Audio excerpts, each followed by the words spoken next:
Well, hello everybody! Can you hear me? Can you see me? I'm going to assume you can until someone tells me different. So welcome to Aquarium and Friday... God. Aquarium Adventures presents Fishy Business on a Friday. That's what I was trying to say. Yay, we got there in the end. I'll give myself a round of applause for that one. It's very definitely Friday. I need this. I hope you're all well. Hope you've all had a fantastic week and you're all got a tasty snack and beverage in hand ready to go as we see the weekend in with a bit of fish and fun. AV good. Excellent. Who have we got in? Let's say hello. Brian's here as always. Thank you, Brian. Nice to see you again. As is Silver Surfer. Hello, Hans from Sweden. Hello. Sorry, is that racist? If it is, I apologise. Hello, Hans. How are you? Lisa, nice to see you. Sandy, not seen you for a while. How are you doing? Good to see you, as it is Ross from a dreary, cold Edinburgh. It's not dreary here, but it is Baltic. What are we at? 0 degrees. Apparently we've got snow on the way. So to celebrate or commiserate, we're going to go with this. A new one. I don't think I've had this one before. So if you're keeping tabs, I'm not anymore because I've lost my spreadsheet. But if you're keeping tabs, this is Lost Cosmonauts by North Brewing Company. It's a DDH, which I can't remember what that stands for. Double dry hop? Something like that. A DDH IPA, 6% volume. So hopefully we'll make it to the quiz without slurring our words. But for everyone who likes to hear the noises. Oh, it's got a stench. I feel like I've earned this week. As I pour this into the glass. So far so good. Looks not so see-through. Bubbling Fins UK, hello. Nice to see you.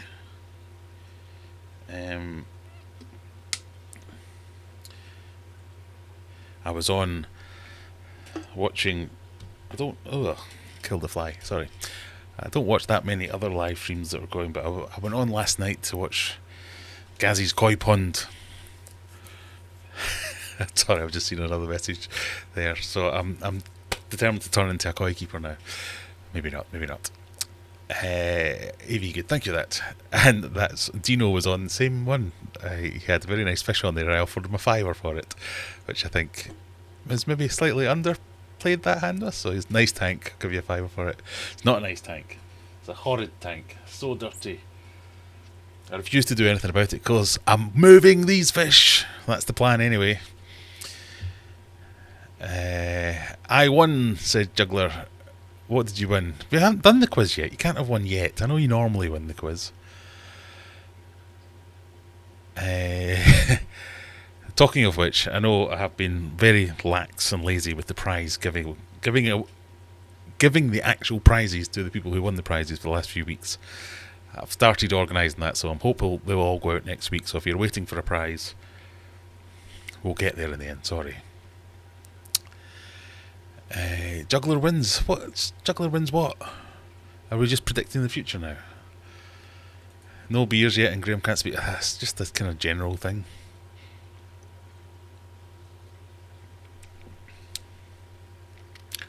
Oh. That's quite a tang. I think this might be a second beer of the night beer. I reckon I'd really like that if I already had a couple.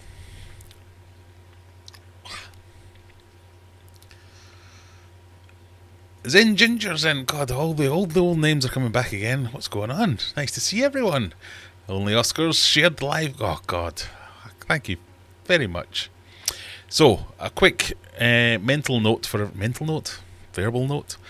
everyone. The quiz is going to be at 9:30. We've moved the quiz time because the quiz seems to work when we do it at 9:30. I imagine the Bluekit servers must be down at 10 o'clock. Hi, Tim. How you doing? Evening from Preston for Lanks Fishkeeper. Lee, hello from a freezing Bolton. Yes, hello from a freezing Sheffield. You sound like a Norwegian when you're saying Sweden, so it's all good. Sorry. Mickey's in. How we doing? For today's smoke, Candyland and a fragrant aroma with a smooth draw. Ugh. Oof. Jealous much? I am. Our Aquatic Universe with Mike B. Hello there. Check my first post, Graham. Oh, hang on. I can't see your first post. It doesn't appear to go back that far. It's basically as soon as I start OBS, that's when it starts logging the chat for me. Oh, maybe I can see it here. He says,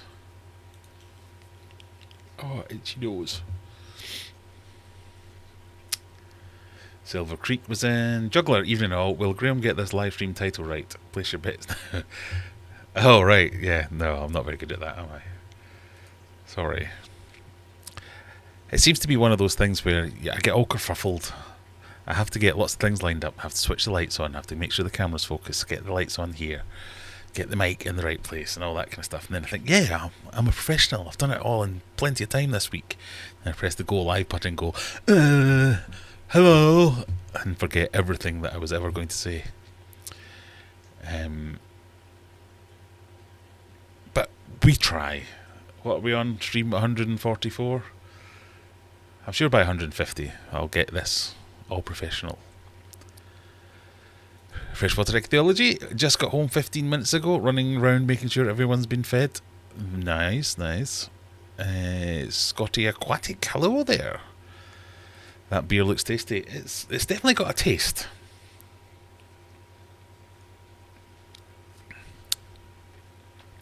Packed full of mosaic and I wanted to say Yukonubu hops, but that's not what it says. EKUANOT. You cannot hops. Lusciously ripe. Ripe, that's a good word. And a quenching bitter finish. That's also a good word. Ripe and bitter.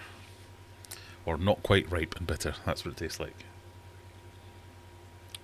This is definitely a second or a third beer of the evening if I ever get this one again. Does slurring words count as a tech issue? No, it's not slurring. I didn't know slurring occurred. Anyway, right. Quick update. Obviously, these fish are still here. They're running out of patience, as am I. But, can I get this to work? I'm not going to try, because no is the answer. But Mega Tank is currently full of water. Yay!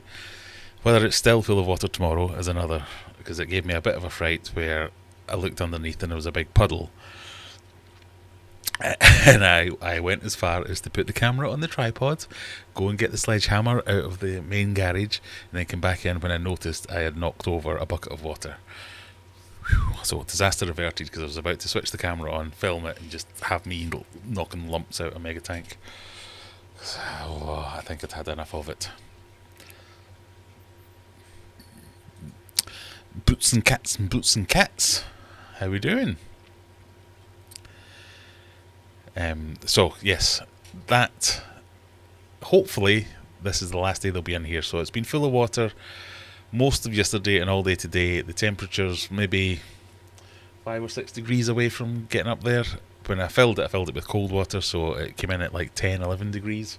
I think we're up to like 16, 17 degrees at the moment.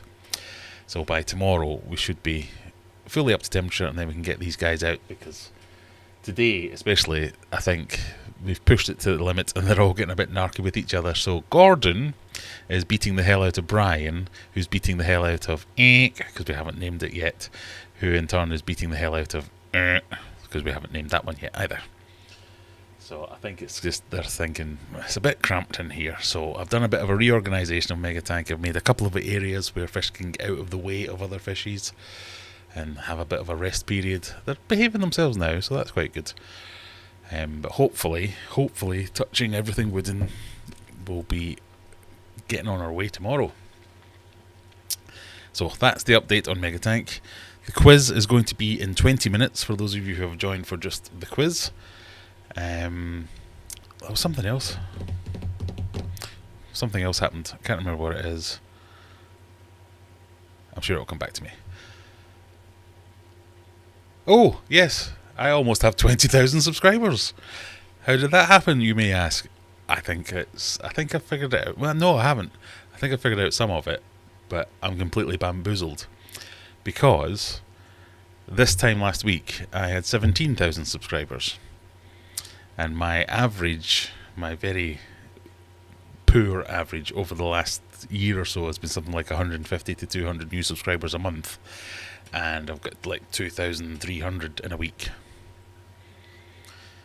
I've been scouring the internet to find out what I've done. Did I inadvertently start another fight with the king of DIY? Did I start a fight with, what's that girl that makes the YouTube videos these days about the fish?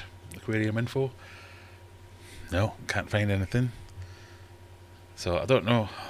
But yes, as of right now, I'm currently sitting on 19,674 subscribers from 17,003 last week. But I'll take it. Don't really know what's going on.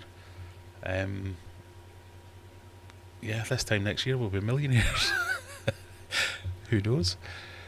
So that was my big news this week. So in an otherwise week, that's done quite well. Biggie's support group. You come over from Tommy Sharon. Nice to see you. So if any of you new people are here, welcome. This is just a live stream where we hang out. Ask me anything. This is your chance to chat, ask questions, make statements, bring up topics. We'll talk about them. We'll do a bit of a quiz. We do a giveaway in the quiz.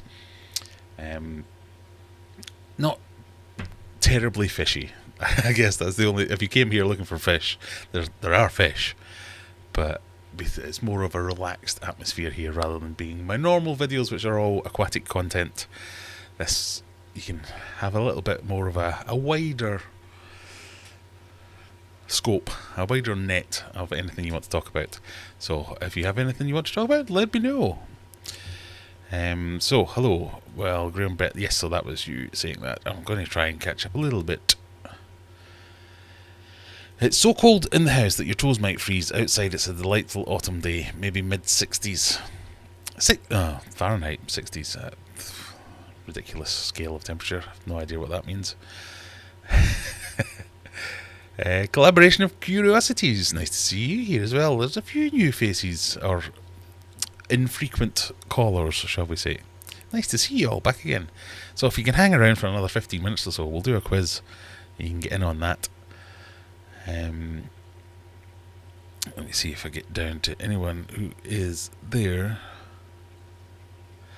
So Bubble and Finn says it was nice to have you on Gazzy's Koi Ponds live. Yes, I mean I wasn't on it, I was just watching it, chipping in some comments from the side. So it has made me think about turning Megatank into a koi pond.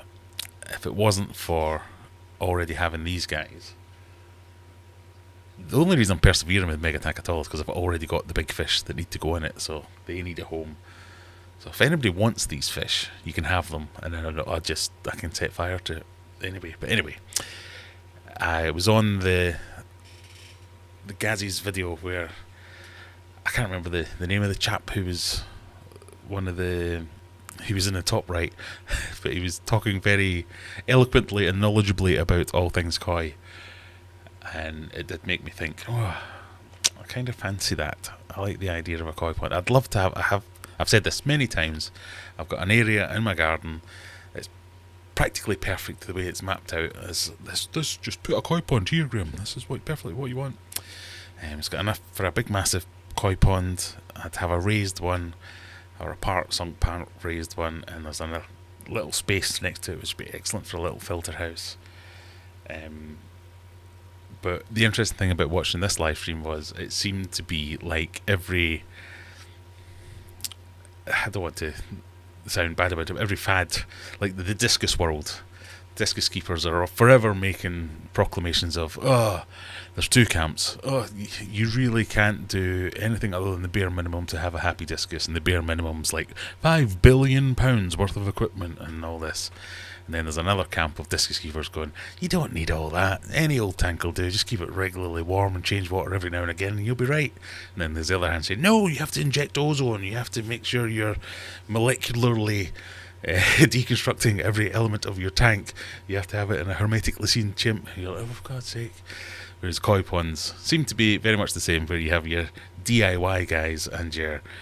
Yeah, DIY is fine, but what you really want is this, because I think one of my comments was something about someone was saying, oh no, it was they were showing pictures of some koi and they were in those buckets that have the rulers in the bottom, and I looked one of them up and it was like the non-ruler version was like £15 for a blue tote, and then if you put one in a ruler in it and call it a koi measuring tote, it went up to £65, and I was like, what, couldn't you just get a Sharpie? And but so I said very innocently, is there a koi tax, like when you market something as a discus something or other, it becomes twice as expensive? Is there a koi tax? And there was like 5 answers straight away, all completely different. No, yes, maybe, sometimes, never. You're like, okay, so you're all on the same page then. So that made me laugh quite a bit. But it was enlightening to see that we're all the same, really. Whenever you're in the hobby, whether it's koi, saltwater, freshwater, whatever it may be, we seem to have those same sort of discussions. And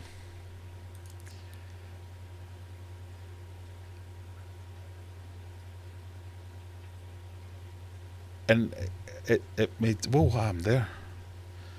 And it made sense.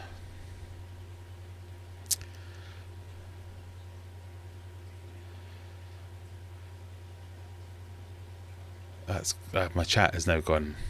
I thought I'd fixed my chat thing and it's gone completely...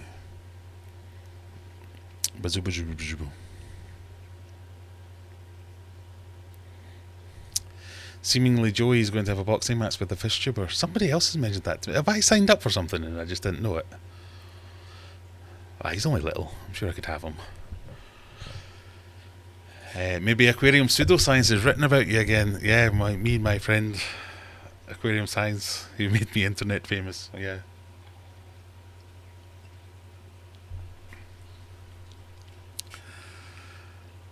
I'm just trying to think now over Christmas that I have one beer too many. Maybe I should check my voicemails and DMs to see if I've been messaging Joey to say, I'll beat you up. But I've had a few comments recently saying, oh, when are you going to start your fight again with Joey? And I'm like, it's not a thing. It's over. It's old history.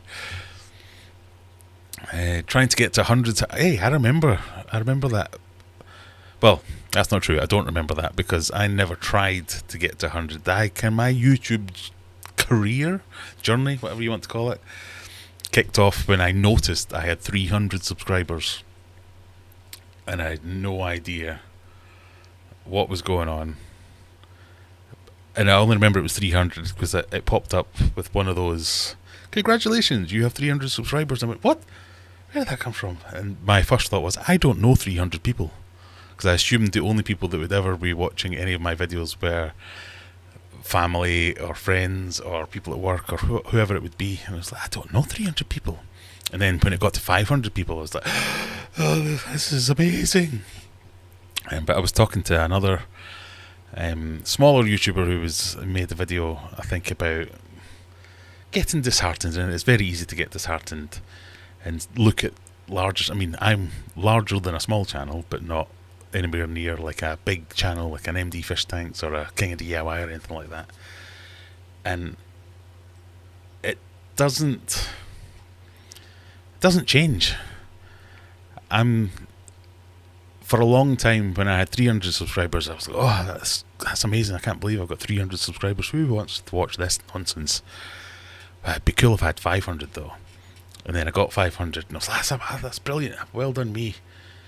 It'd be great if I had like 700 though. And then I got 700. Oh, if only I could get to 1,000, then I'd be monetized and everything would go great. and repeat and repeat and repeat, and it wasn't until you gave up that it doesn't matter. Wishing it doesn't make it happen any faster. It's all about, for me anyway, it's all about forgetting about it and using the metric that I'm caring about is am I still having fun making videos? Because I'm already doing this. I'm already keeping fish. This is my number one hobby. So as long as I'm not doing anything else that's upsetting that, is making a video grinding with me, or is it also fun? And it's still also fun, so I'll keep going. And the only reason I've got almost 20,000 subscribers is because that hasn't changed for a long time. So I've been here a long while. This is not advice on how to grow your YouTube channel, because there are things you should do and there are things you shouldn't do. But it's never, for me, I don't think, ever going to take over as my full-time job. It's not going to be a revenue stream or anything like that. It's more about trying to build the community and having fun and showing off my stuff. Look at my big fish, look at my small fish, look at my brain shrimp. It's all that kind of stuff. So as long as that's still the case, then we're fine. Right, I'm missing loads of comments, I'm very sorry. I hope you have deep pockets for the koi pond. They are stunning but big money. Yeah, well, that's what kind of put me off. I must admit that they were stunning but were big money. But I'm assured by half the people who watch Gaz Koi Pond live stream that they're not that big money. And I would probably do a lot of it. But while it would be nice to get like the big drum filters and the big fancy filter house with all the drums and the moving bed filters and all that kind of stuff, I think it's Gaz. It's you that's done it with the water butts. That would be more my kind of thing, I think.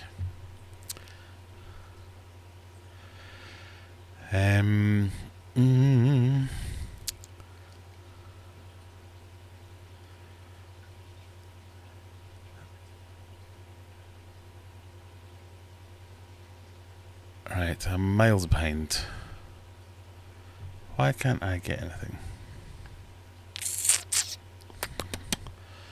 Cali Girl Fish Keeping. I found your channel after MD Fish Tanks mentioned you in his video. Was that recently? Because maybe that would explain.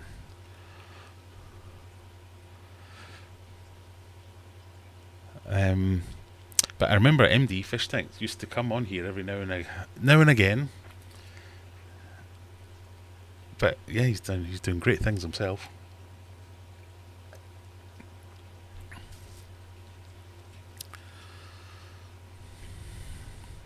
There's a koi tax in stores, generally also a marine tax. General pond and goldfish is much better. Yeah.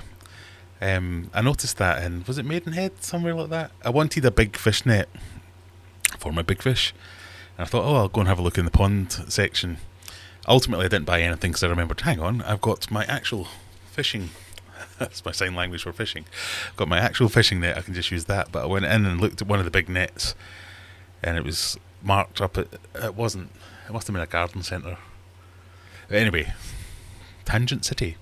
It was marked up as pond net. And it was like a steel construction, extendable handle and a blue net. And then there was one next to it which was marked up as koi net, which is steel construction, extendable handle, exactly the same in every way, except rather than the blue net, it had, I think, a white net or a green net. And the pond net was like $14.99 and the koi net was $19.99. And I'm like, these are exactly the same thing. Who knows? Right, 5 minutes away from the quiz, people. Hope you're all geared up. What one are we on? It's 144 tonight. It's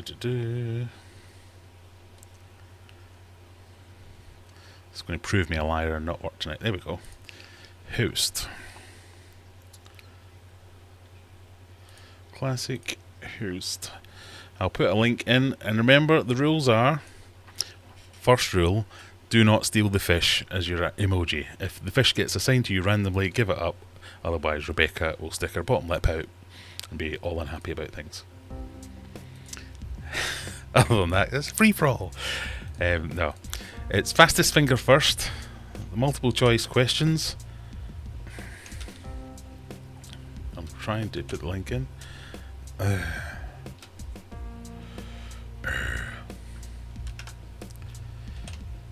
So, there are some fishy questions. It's multiple choice, 4 possible answers.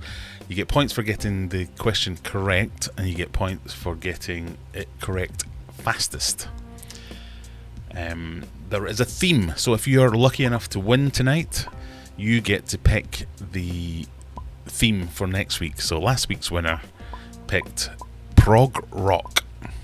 So there are a few questions about prog rock. We'll move on to Little Vase.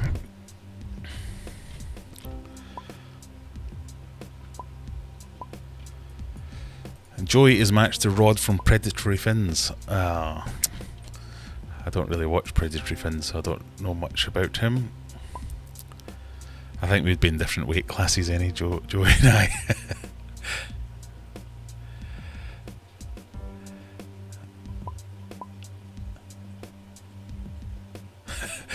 Tommy's already... I need to let those guys know I'm down for a fight with any of them. I even have my own gear. June said she'd fight Joey, and he said nothing. Sounds about right. I mean, I'd even go as far as to say I'll put one hand behind my back.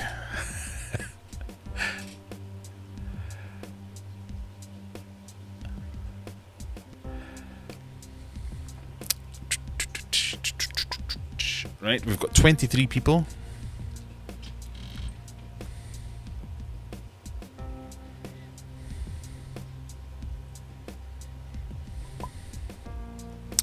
Oh, I'm loving the extra users and lots of comments, but it's very hard for me to keep up. So I'm not an apology.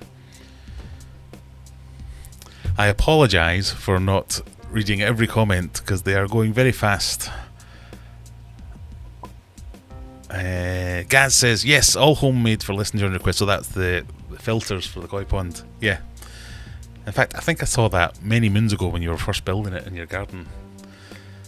And I thought, that's a good idea, because I considered that for Mega Tank rather than just putting a big sump on it.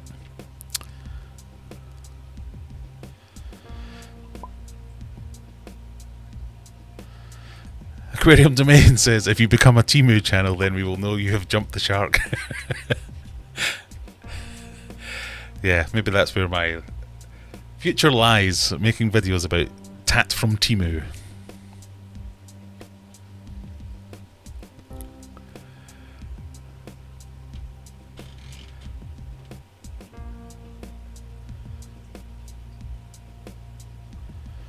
Right, are we about ready to go? No, we've still got 2 minutes, so if you want to, you've still got time. Let's see if we can get up to 30. I don't think we've ever had 30 players before. Let's break Lookit.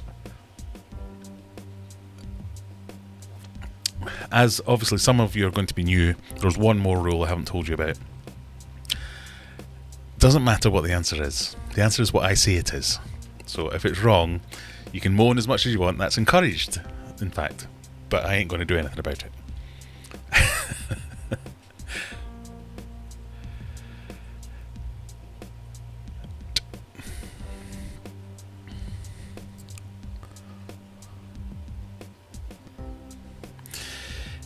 Can you move Gordon, or is the tank not ready?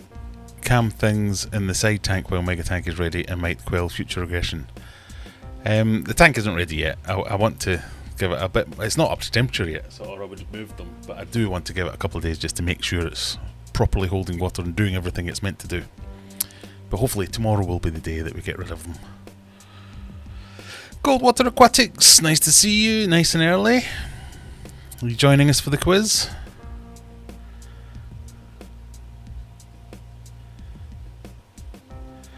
Right, I think we're about ready. The time is about to take over to 9:30 p.m. here. It's probably like 5:30 in the afternoon for some of you. 31. It's never happened before. Right.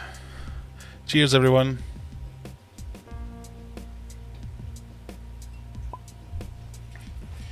Just just get a wee top up and then we'll get going.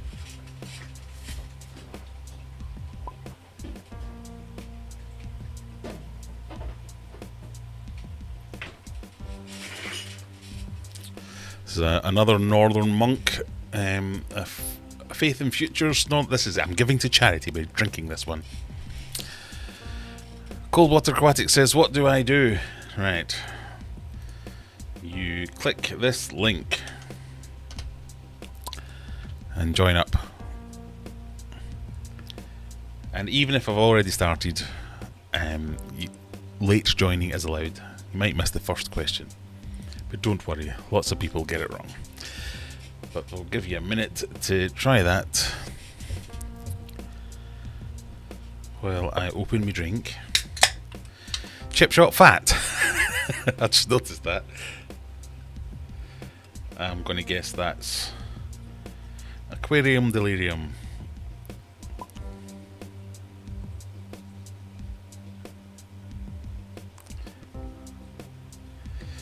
$35. This might be a new world record. I might have to pay for this. I think if you get over 40, you have to pay. Right, here we go. Good luck, everyone.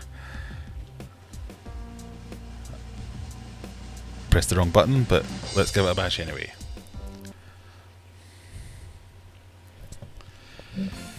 What is the name of the lander heading towards the moon this week? Is it Kite, Hawk, Buzzard, or Peregrine? Apparently it's all gone south. So yeah, not all questions are fishy. Some of them are just like current events and stuff. M. Lebo, my discus of bread and I have babies. Congratulations. Mine too.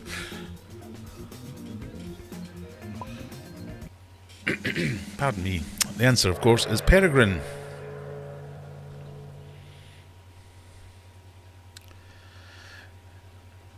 It me in under 2 seconds. Well done. Oh, that one's nice. For those of you playing along at home, this one's delicious. In snooker, what coloured ball is worth 6 points when potted?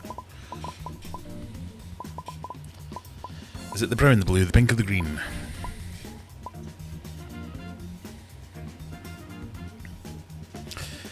GT has no clue. That's when you guess. If you no clue, guess quickly. If you fail fast, you never know. You might get the points. Snooker.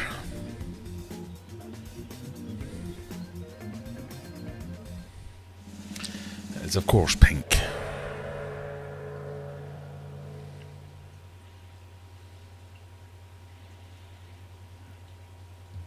Oh, lots of people getting it in under 2 seconds. Well done.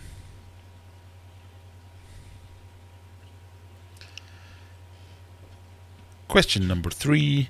Which NFL team lost their head coach after 24 years of service this week? The Seattle Seahawks, Chicago Bears, New England Patriots, New York Jets. Excellent accents come for free.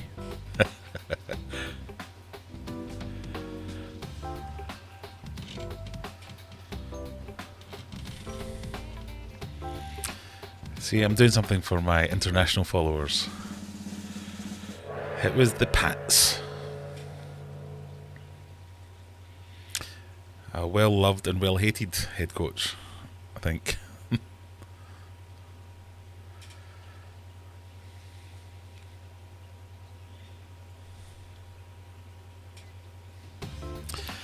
Which film won 2 Golden Globes this week, despite having the most nominations?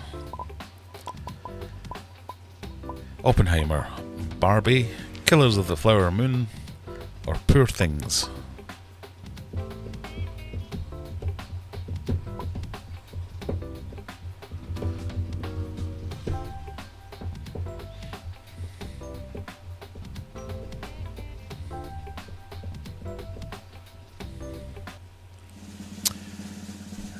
It was Barbie. Oppenheimer won loads.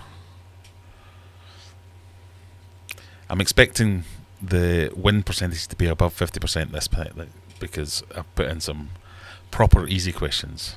I hope. Mind you, the snooker one was meant to be one of the easy ones. Which band is widely considered a pioneer in the prog rock scene? Is it Led Zeppelin, the Beatles, Yes, or Oasis?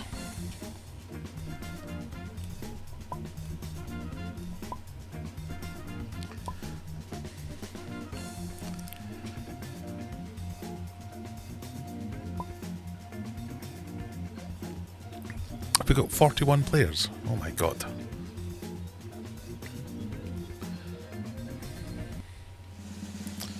It was Yes. Oh, we know who the prog rock fans. We know who the prog rock fans are. So Led Zeppelin were not pioneers. They were barely prog rock, apparently. Puma, or Puma if you're American, Cougar, Falcon, and Capri are models of which car brand? Ford, Nissan, BMW, or Vauxhall?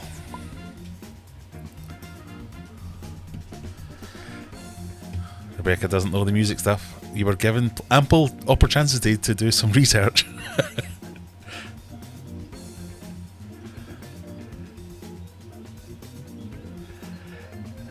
And if you are only one of 5, don't worry.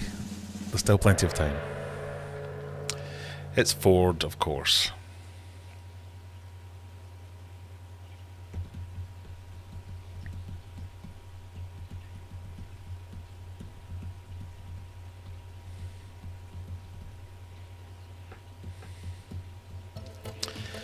Which of the following is not a defining characteristic of prog rock? Complex composition, live performance, unusual time signatures, or experimental techniques? That was a hard question to write.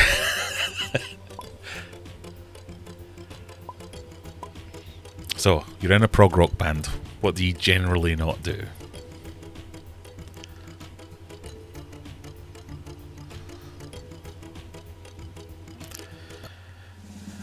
Don't do live performances. It's all studio based and 26-minute songs and all that kind of jazz.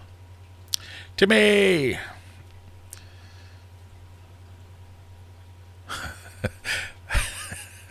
Aquatic Moose can't unhear frog rock. What country is this? Philippines, Greece, Indonesia, or Netherlands? All bands perform live. Yes, but that's not a defining characteristic of prog rock. Lots of prog rock bands don't perform live very often, or they're more well known for their studio work. Philippines, Greece, Indonesia, or Netherlands?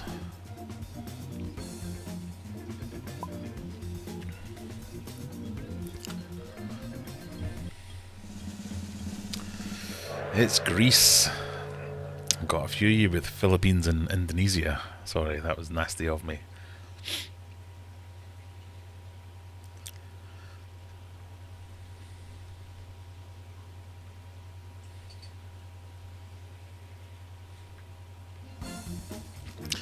Who's the guitarist / songwriter for Pink Floyd? Is it Roger Waters, Sid Barrett, Jean-Claude Van Damme, or David Gilmour?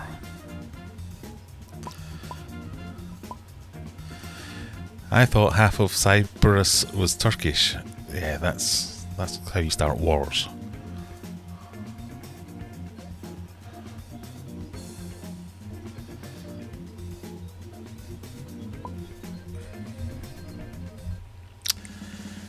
Oh, an even split there. Yeah, Dave Gilmour, he was the guitarist.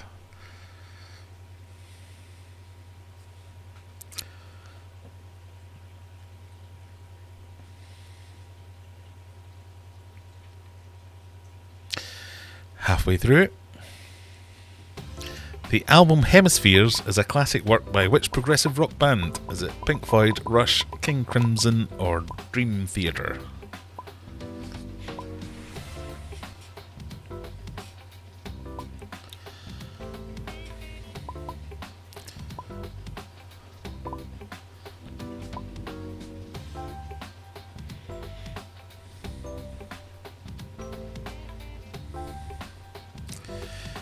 Yeah, Sid was the old singer who went mental and disappeared off the face of the earth.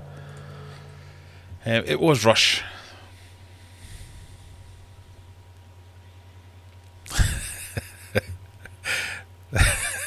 This is giving us all the Rebecca experience. Nope, never seen that one. Never heard that one. Disney's The Lion King is an adaptation of which Shakespeare play? Well, we should all get this one. King Lear, Hamlet, Macbeth, Romeo and Juliet. That should be a 50-50, surely.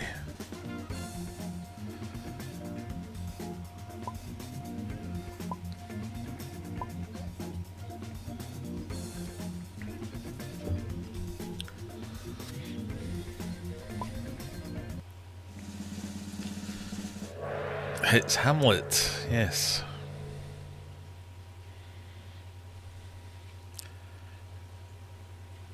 So, just after the halfway stage, who's in the lead? We've got Timmy, J&J, last week's winners, followed by Boots, I think it was. Which band had this iconic album cover? Was it Genesis, Led Zeppelin, Pink Floyd, or Jethro Tull?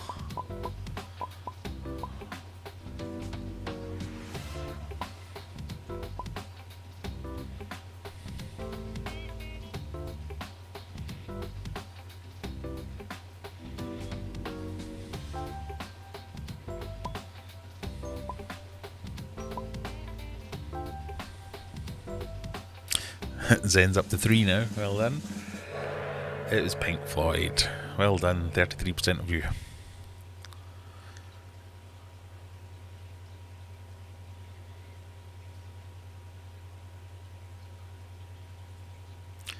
J&J takes the lead again. Might be going for 2 in a row. Dusky, Greenland, Zebra and Sand Devil are all types of what? Dusky, Greenland, Zebra, and Sand Devil are all types of what? Laurie Carey Day. I'm just going to use that as an answer as much as Jean-Claude Van Damme because I like saying it. Wind, sharks or sunsets? Laurie Carey Day. Wind, shark or sunset? They were, of course, sharks.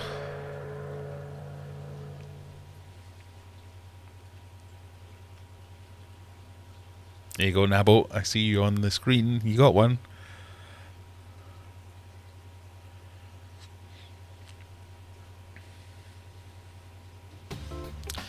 Elasmobranch describes what aquatic creatures?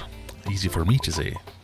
Sharks, turtles, whales, or catfish? As you've probably already answered, I didn't realise that was 2 shark questions in a row.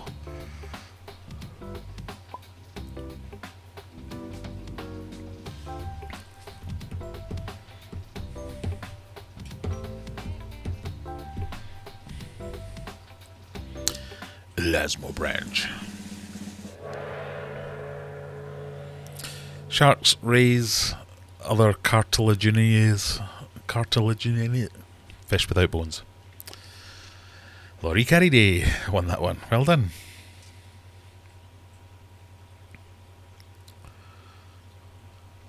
What is the largest Nordic country by area?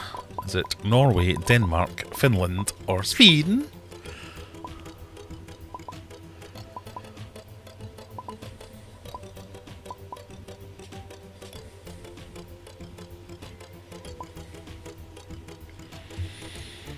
Boots and Cats. The pick was a whale. You fell for my trap.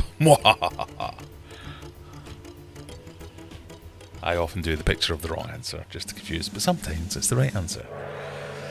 Sweden. Sweden is the biggest country by area. I hope Hans has got that one.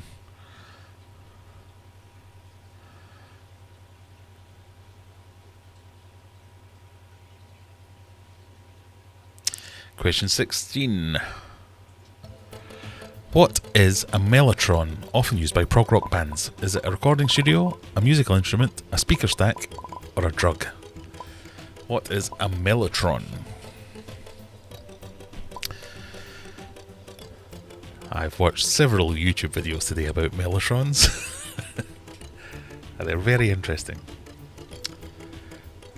Before today, I did not know what a mellotron was.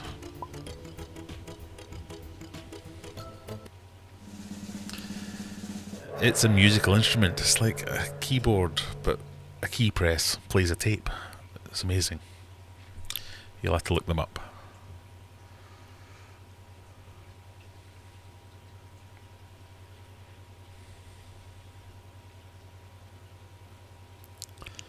"17. What chemical symbol is used for gold? Is it GDAU, TU, or PB?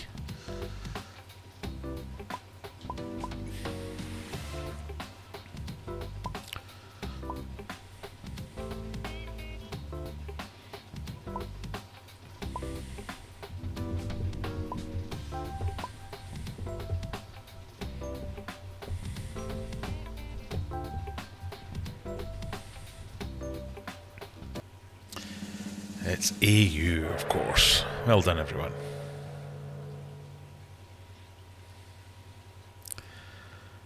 Is the mellotron an electromagnetic spectrum thing? Is that not the megatron? PB, that's lead, isn't it? I think. How many litres are in 1 US gallon? 3.79, 4.9, 2.22 or 2.55?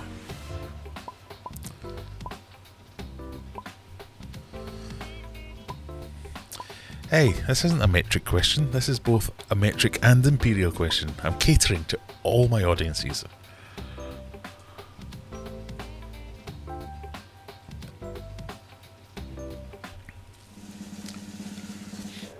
Most of you got it right. Well done. Yeah, plum bum. That's lead, isn't it?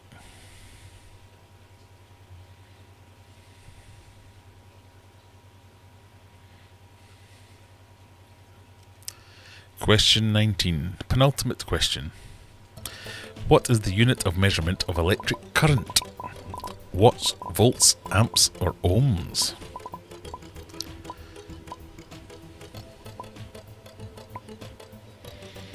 See, this should be straightforward, but I think it's a confusing question.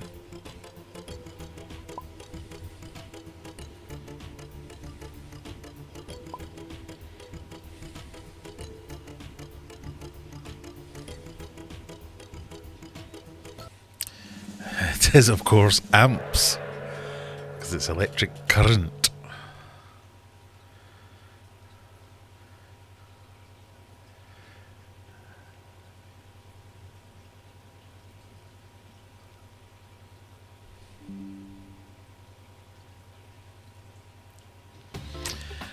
Last question. The largest aquarium in the world at over 56 million litres is located where? Dubai, China, the US of A, or India?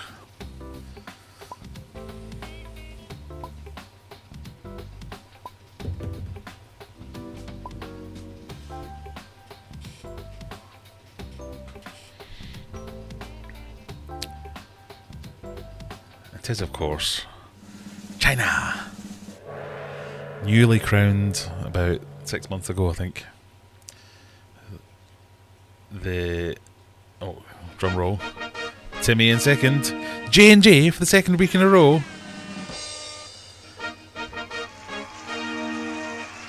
What was that noise? Congratulations, J&J. You have done it again. 436 points. That is quite the win. Let's have a look and see how we all... Oh, I thought that was an easy quiz. God, I'm going to have to make it much, much easier. I do apologise. 12 points. At least you won with the most correct answers. I hope you got all the prog rock questions correct. Oh, that was tough for everyone. I'm so sorry. I thought I put in a few nice simple ones.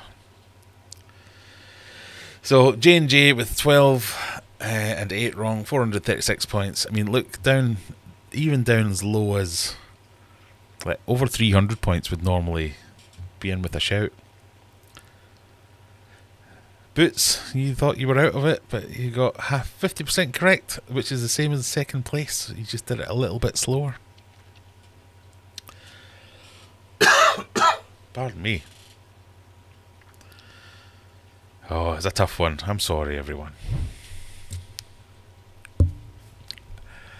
I didn't mean to make it so hard. I didn't think it was that hard. I apologise. I saw something in earlier. What was that? My dad, who's an electrical engineer, is going to chastise me for getting that one wrong. Yeah, current is amps, because that's what pushes. Volts is what it's pushing, because it's big.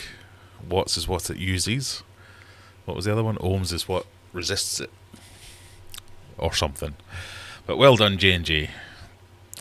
One more win. We need to get, because J&J are in America, so we need people to. Are going to be some UK centric questions next week to skew it across there, so the postage costs aren't quite too bad. I lie. It will not be done like that. If you do live in the US or wherever, it will likely be a voucher that you win. But what we're going to do is count up each quiz in January, and then at the end of January we'll do a decent prize to whoever gets the most points at the end of January. The UAE will be building a larger aquarium again. I know, I mean, it's crazy the size of the aquarium. The one in Dubai is only, it's only something like 10 million litres.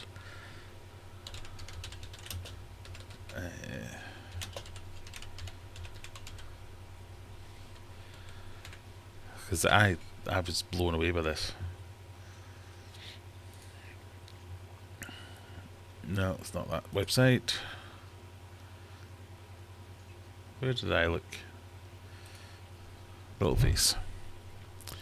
So it's called the Chimilong Spaceship, which I think, brilliant. 56,450,136 litres. Wow. Abu Dhabi, SeaWorld at Abu Dhabi's got a 25 million litre one. And then the old one in China was 22 million, or nearly 23. Singapore had an 18. Then there's a Spanish one. The Georgia Aquarium, 23 million. Moscow, Florida, South Korea, Shed. And then we get way down to here to the Dubai one. It's a measly 10 million litres. Hardly worth bothering. Big face.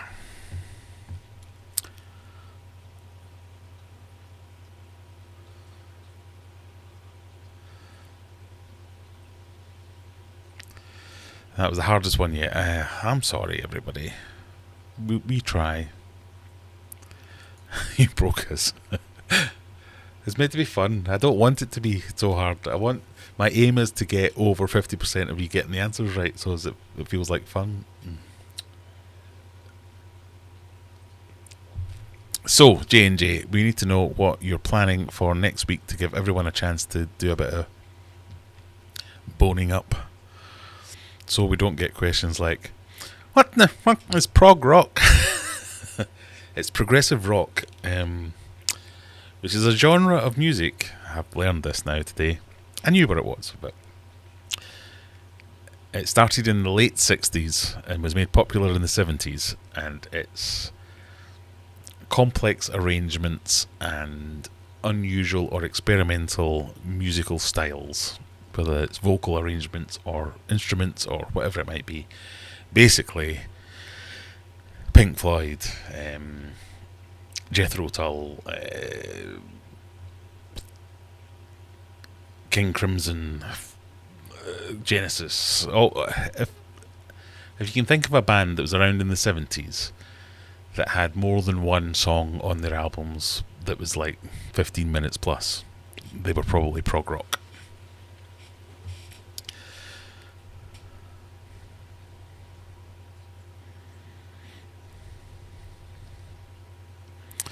Roger Waters is still the best Pink Floyd writer, though. Yeah, but he isn't the guitarist. Yeah, prog for progressive.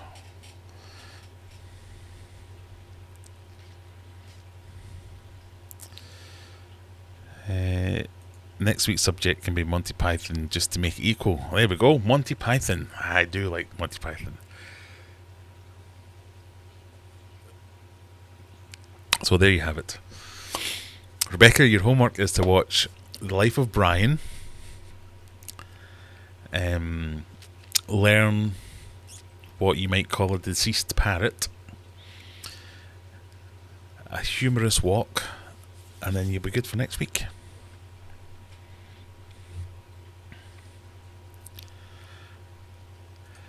Where is Megatank on that list? Yeah, quite right. I think it comes in at 11th and it cuts it off at 10, so it does kind of put it into perspective, doesn't it? Where the smallest one on this list is 5 million litres. Mine's 2,500. Kind of over-egged the naming of my tank now. It should be really minor tank.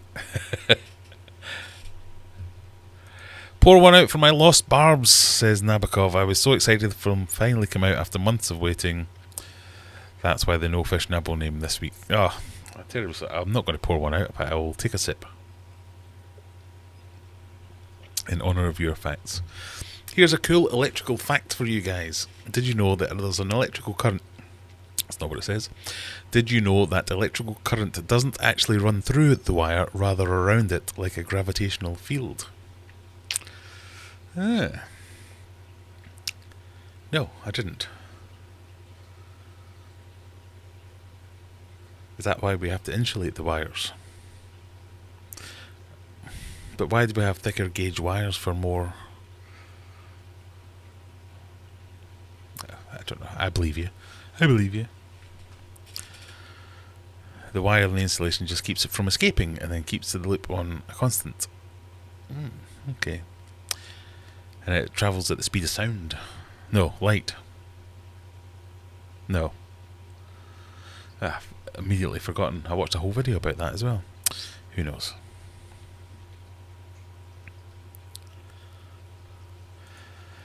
The size of the wire dictates the size of the field. Frog rock. And nerves don't transmit electricity technically either. Oh, I love it when there's a statement's got technically in it somewhere. What does it technically do?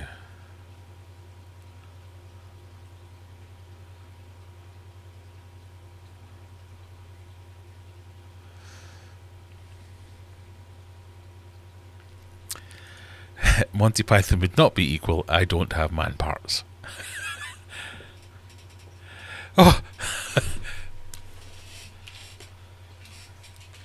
Rebecca's seen a film. Can't believe it. Right, we can all go home now. Rebecca's seen a film. Thank you. Good night.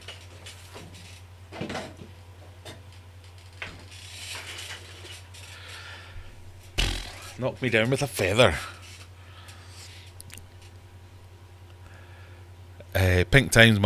Pink Floyd is my all-time favourite band. Seen them twice live. Wow, that would be so cool. I think they were probably my all-time favourite band as well. I've never seen them. I've seen the Australian version or whatever they were called. A friend of mine got to see them when they played at Live 8. You know, they got back together for that again. But yeah, I do like them. They're definitely up there.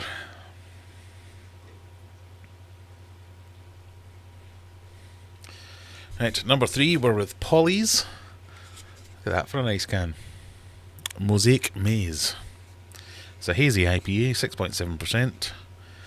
It's a hazy Pindy Ale with Mosaic. And that's all it says. Store cold, drink fresh. Should be a motto.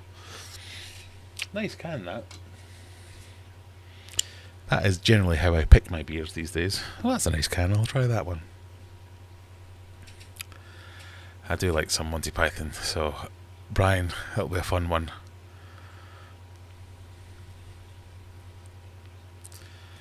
I've seen the Holy Grail. Ooh, Freudian slip. The Holy Grail till the poem scene in the forest, which was too silly. I mean, it's pretty much all silly. Oh my god.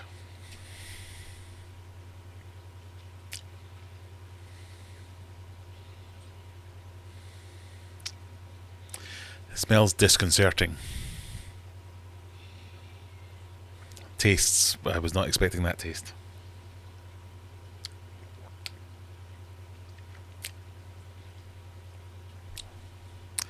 Ugh. Yeah, it's alright, but not nice.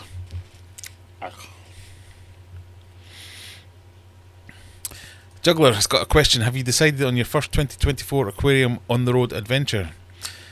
I haven't. I was considering hand delivering all the prizes that I haven't yet posted out, because the bloody post office is such a faff these days.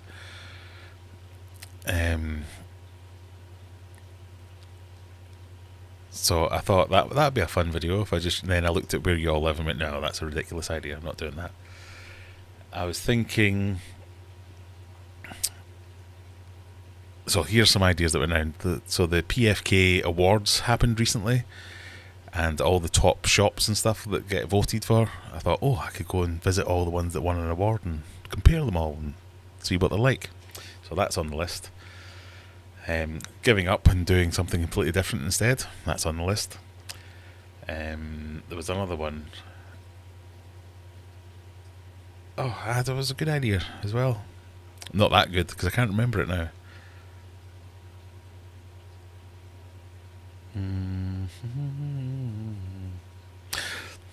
That'll come back to me. No, I haven't, basically. Gilmore was lead guitar and writer. Waters was guitarist writer. Wasn't he the bassist? Am I...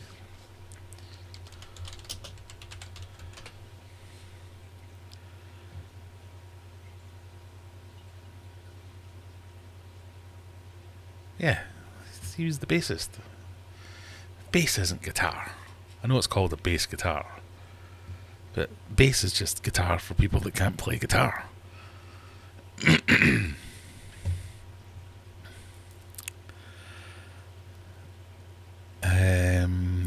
Sorry, I've probably upset like 10% of the audience.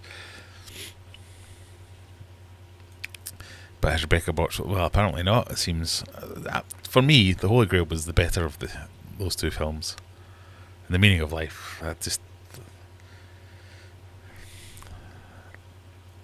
it went downhill. Maybe it's because I was very stoned when I watched The Holy Grail for the first time. That could be it. It always has a special place in my heart.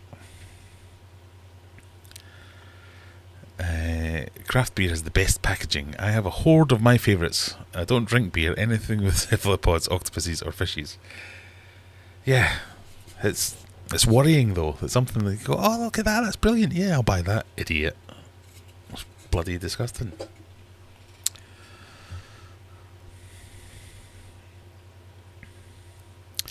A calculation shows that an electron is travelling about 2,200 kilometres per second. That's less than 1% of the speed of light, but fast enough to get around the Earth in just over 18 seconds.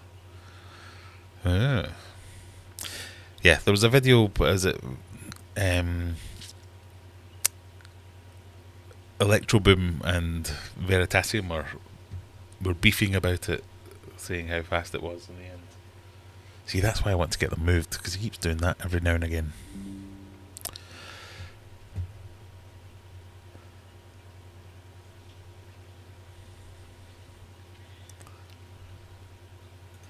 My dad used to listen to Pink Floyd and Led Zeppelin. Yeah, I think that's what my kids will say when they're your age. My dad used to like that stuff.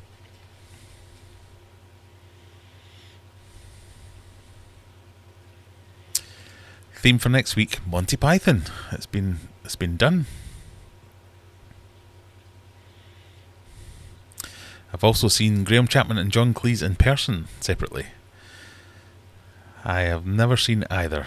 No, I think I might have seen John Cleese once. I've not met him or anything, just like, is that John Cleese over there? As he got onto a plane.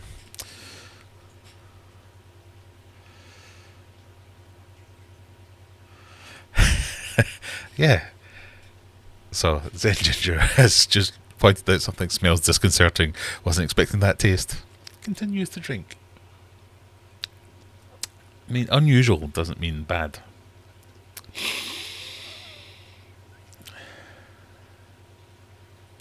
I maintain that there is a certain level where any beer becomes delicious. I think that in a few years I might even be somebody that sours. I mean, you've seen my face when I've tried a sour, or porters, or those other minging ones. You have to have already had like 10 beers before they become even mildly palatable. But that said, they do at least have a taste. Whereas things like your normal run-of-the-mill beers, your Carlings and Heinekens and all that kind of stuff, they just taste of cold, wet. Whereas that does have a bit of a... Ugh, that's a thing. So I can kind of get on board with it. That it's trying to do something. No, I don't like it, but it's trying to do something.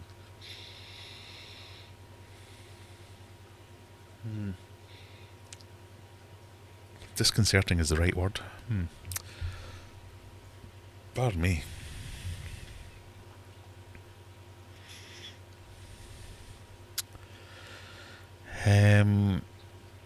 Ken says, pick a location and meet yeah, okay, everyone, I'll meet you in Sheffield tomorrow. Come and pick up your prizes. Rebecca, you won a prize as well. I've kind of just assumed you want a light as well. Let me know if that's not the case.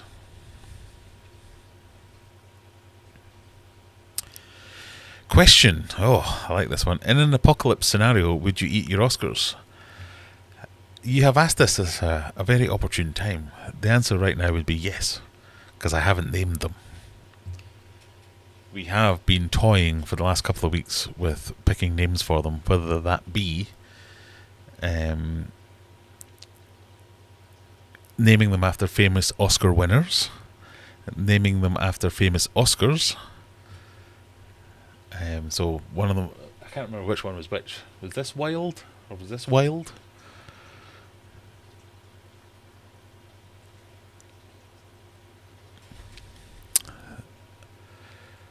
But yeah, I mean, there's good eating on those fish. I don't mean it. I wouldn't really. It's fine.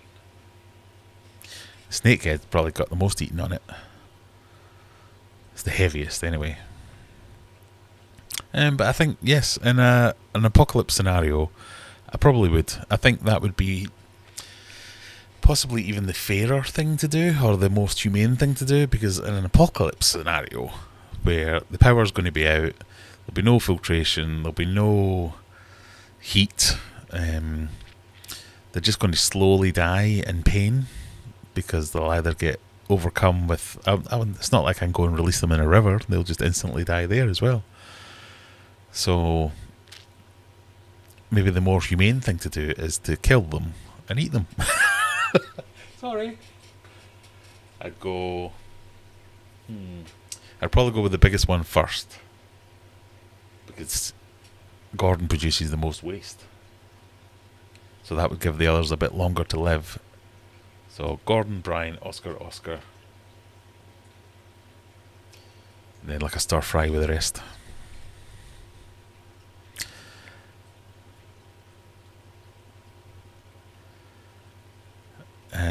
Okay.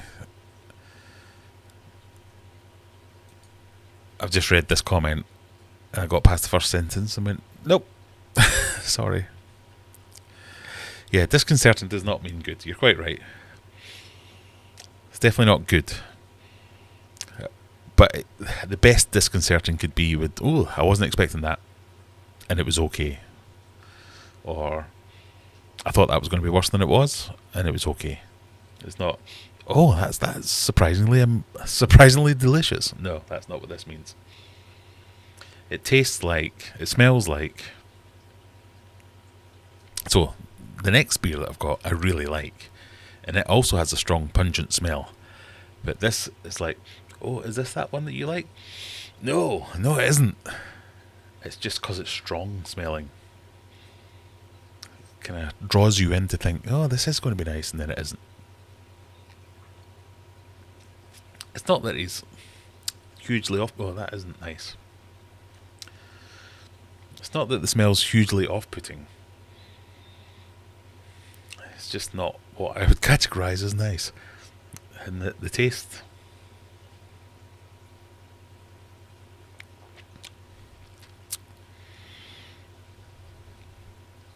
Nah. Meh.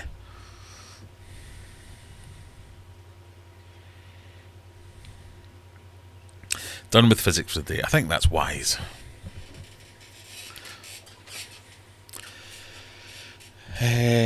Next question. What did the lumberjack like to... No, we can't have any... We're not giving away the answers now.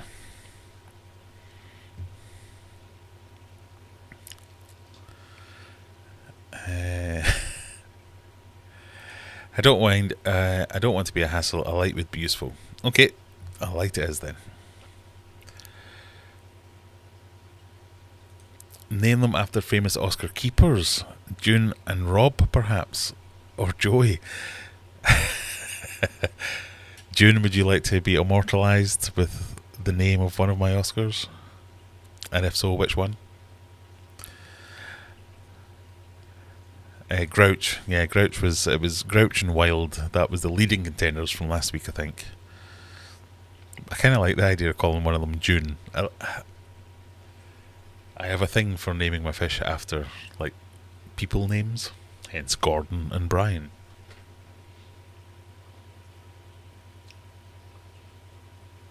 But I call one June and Joey, and then have them fight each other all the time.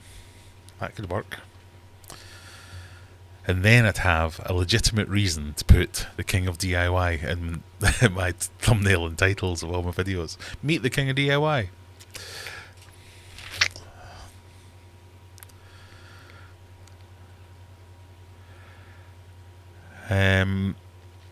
Has Gordon grown? He looks bigger since you first got him.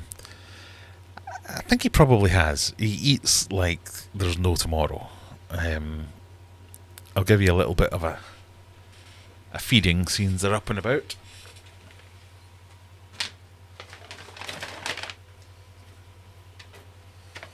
That's him going, I recognise that sound, that's where the food comes in.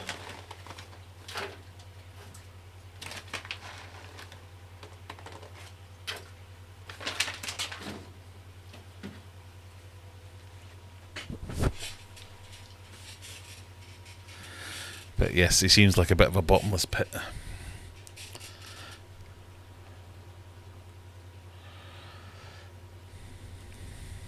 Grouch the Oscar, yeah.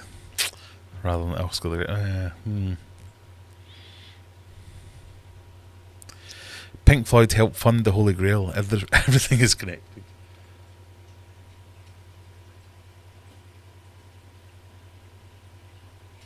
Did you see that?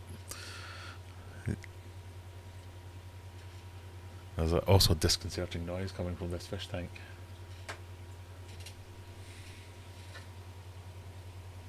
That all seems good.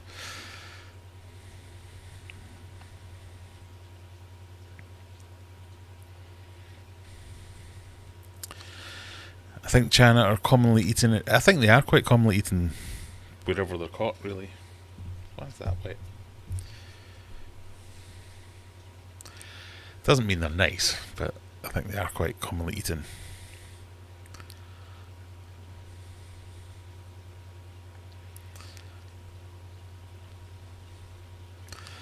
I love the concept of eating invasives. Well, a lot of fish, and I think it's the same anywhere, but like round here, or in the UK, if you catch an invasive species of any kind, whether it's a fish, an animal, a mammal, whatever, you're technically not allowed to release it. So you have to kill it. And if you have to kill it, you might as well eat it. Which makes sense if it's a big thing like a fish or a squirrel or something you can actually eat, but you know.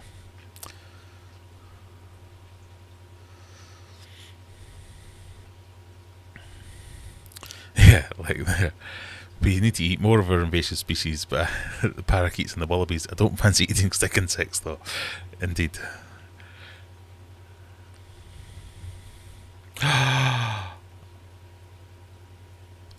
Isn't saying June and Grouch the same thing, just using different words? Oh.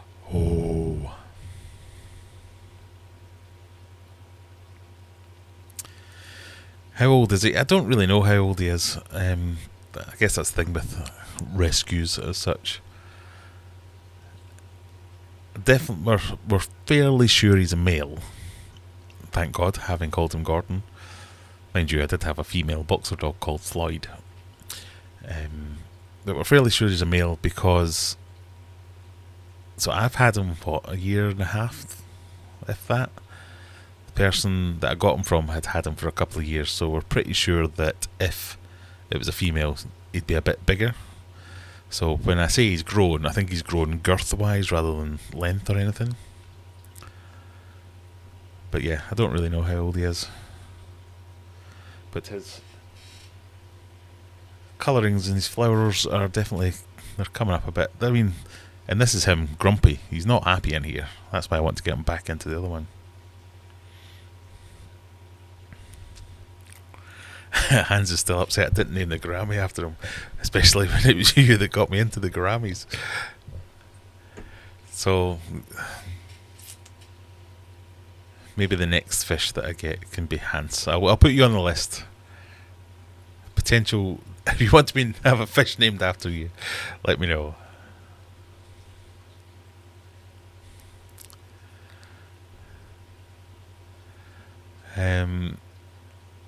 Has anyone seen a pike in a private aquarium? I've never seen a pike. I've seen jack pike before, like little ones, but then they got released. But no. What if Gordon and Brian go into the mega tank and the Oscars stay for the stream tank? Not sure. I'm thinking of making this a proper aquascaped discus tank. So once I'm happy that Megatank's holding water and doing all the things it's meant to do,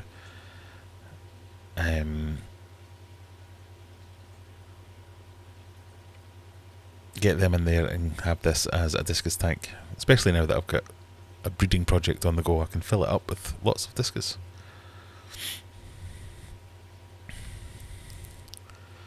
But you never know. We need to start eating a lot of our deer, given we only have 2 native species. And crayfish, yeah. That place I went camping at 2, 3, well, it's probably more than that now, maybe 5 years ago, had like a fishing pond. Not a massive thing, just like small little silverfish and stuff. And we went one year. It was fine, it's great for the kids. They could pull out little fish, go, oh, we've got a fish. And then we went back a couple of years later after that, and someone had dumped a couple of crayfish in there, and you could literally throw in a bit of fishing line without a hook and you'd catch 3 or 4 crayfish. It was just infested.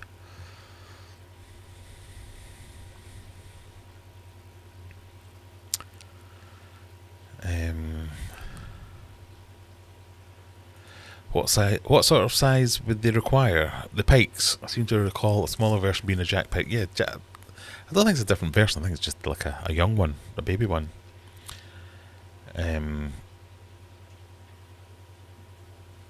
But pike are big fish. They get bigger than Gordon. And they are also very... What's the word? They like to cover a big area, so I don't think they'd enjoy it in an aquarium.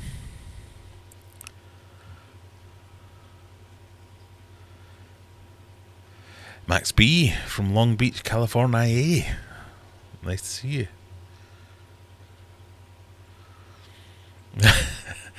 Yeah, invasive species of animals, maybe not invasive species of people.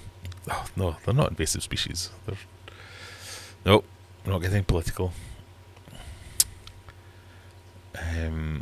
You can eat nettles. Cooking first is advisable. You can eat nettles, and also nettles make a great fish food. I quite often, annually, in fact, quite often, once a year, I go out and collect nettles to make fish food. It does really well.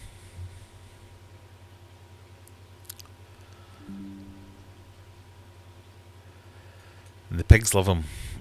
Pigs love everything, don't they? He probably is a little bit more colourful, more red than before. Maybe. I'd say he's more kind of golden than before, if anything.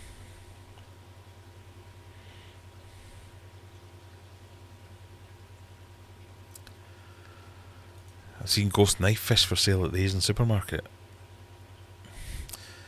Yeah, I've seen a few, especially on holidays and things like that, where I've seen, oh, we would keep that in an aquarium.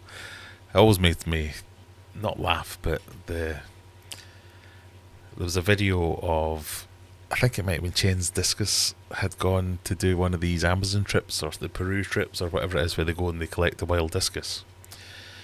And they videoed their experience of what was going on, and they'd been out. It might even have been an aquarium co-op. I can't remember who it was. Anyway, they were out and they were collecting for wild discus, and they were out with the locals on the boats, and they were taking them out during the day, and they were going to, oh, this area is quite good, oh, that area is quite good. And they were trying with nets, they were trying with rod and line, they were trying with all traps, everything. And they spent all day out there, and they maybe got 12 fish. And they're sorting through the fish and going, oh yeah, this one's really nice. Yeah, that's lovely. Oh, this one's that's a good one. Oh no, that's no good. Throwing it back.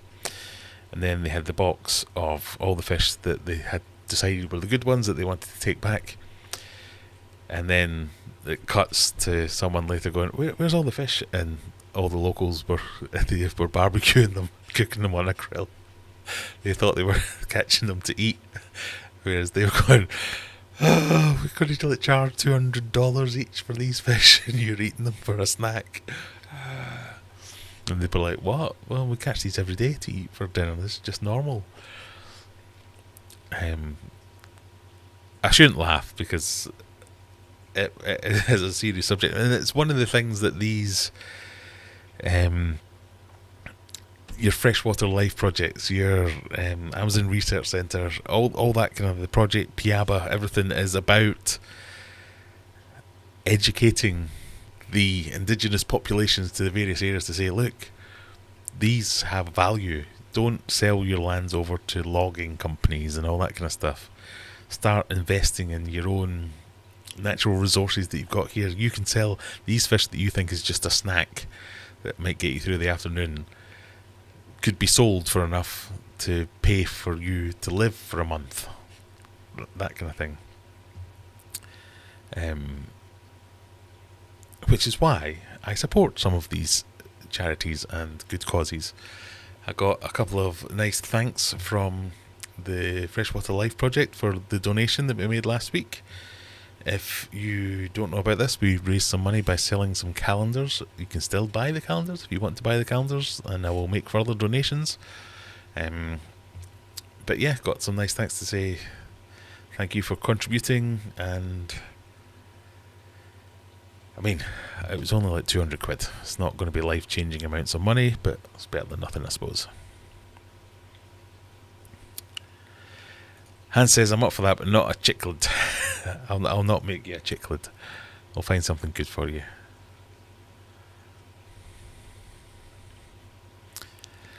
One of your soon-to-come koi, maybe. Yeah, I'm not sure about koi. I think it kind of makes sense to me in that, and this was another thing from watching this live stream last night, koi to me was almost an option, thinking on a very similar lines of the discus tank. When I moved the discus tank from my very cold hallway upstairs and replaced them with goldfish up there, that dropped my running cost of that tank from 100 quid a month to almost zero a month. On the same vein, I was thinking, oh well, if I don't have to heat my fish room and just have koi in there, I don't have to heat mega tank, that'd be great. And then everyone on this live stream was like, yeah, I've got my koi and I've got them at 26 degrees. I'm like, what? Okay. And then someone else was going, oh, I've been medicating them, I've got them at 29. I'm like, are you keeping discus or koi? What's going on here? I didn't understand that lots of koi keepers like to keep their koi in warmer waters. I did not get that. That was new to me.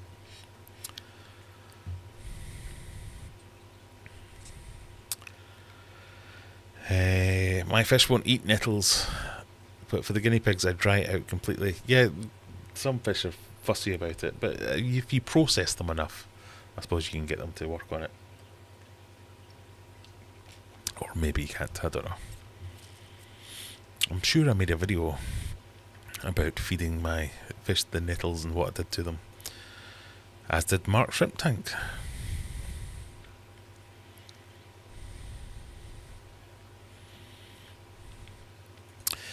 Rebecca, have you ever grown the chia seeds on a fabric or another medium to make the food mats for the piggies? They look really neat. Yeah, I've seen those. There's a TikTok video I keep seeing every now and again where he's got them in like those like plastic boxes where he just puts down a mat, chucks in a load of seeds, and like within 3 days he's got grass that's 3 inches tall, and the guinea pigs all go mad for it.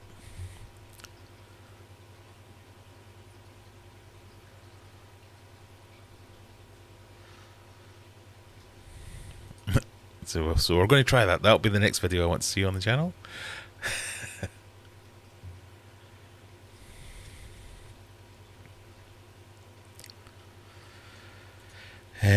Juggler says, to be fair though, if the locals realise the aquarium trade value of the fish, would the habitats become overfished rather than only fished for the immediate food value? That is a good point. I don't think so. From the studies that have been, not the studies, from the experience so far of where organisations like Project Piaba and people like that have got involved, it has been more of a case of quite small populations that control a lot of land, but not that much of a river. But the value to them is, for logging companies and things like that, to say you've got a lot of land here, right? There's only 100 people here, but you control acres and acres and acres and acres of land. Sell us that land and we'll have the logging rights of the land. They can basically save that land from the logging companies by sustainably fishing that area of the river. Not to say that that's a foolproof answer and that there wouldn't be some areas that weren't as sparsely populated, so maybe if they were more populated or it became known and people migrated to the areas to specifically fish for the fish, then that might become a bit of a problem. But it seems that so far they are able to be sustainably fished. There's lots of like study cases and articles on all these sites, so just have a look on the websites. And they've got videos about it and stuff like that as well. Some of it's really cool. If for nothing else, I quite liked the ones, and I can't remember which one it was, whether it was Project Piaba or the Freshwater Life or whoever it was. It was basically an answer to the discus must be kept in pristine water conditions, and then it took you to where the discus were in the wild, and it was just like, oh, this looks like brown jobby water. And then every now and again a discus would fly by, like, right in front of the camera lens. You just couldn't see like 3 inches in front of it, going, yeah, so they need pristine water conditions, do they? So obviously it's a large volume of water that's not going to be full of ammonia and things like that, but it was grotty water. You could tell you would not like to drink that or see it or be in it. Yeah, it's good.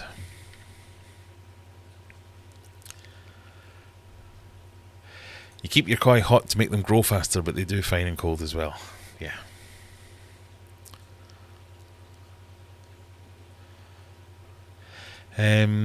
So Rebecca says, it seems not in other habitats, as long as people don't just demand a small number of species. Yeah, that's a good point. So the diversity of the fish that you were collecting. So if it was just discus, we want the discus, we'll pay £100 for a discus. It was... right, all the animals that you can collect in here, just get me a box full, and it's paid by the box rather than the species quite often.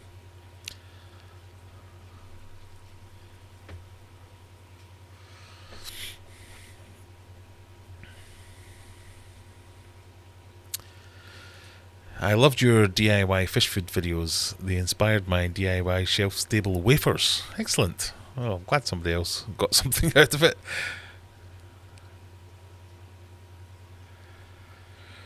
Probably Freshwater Life project, as Chris is a discus enthusiast. Yeah. I think he might have made one of the first aspirational aquascapes that I wanted to have for my discus.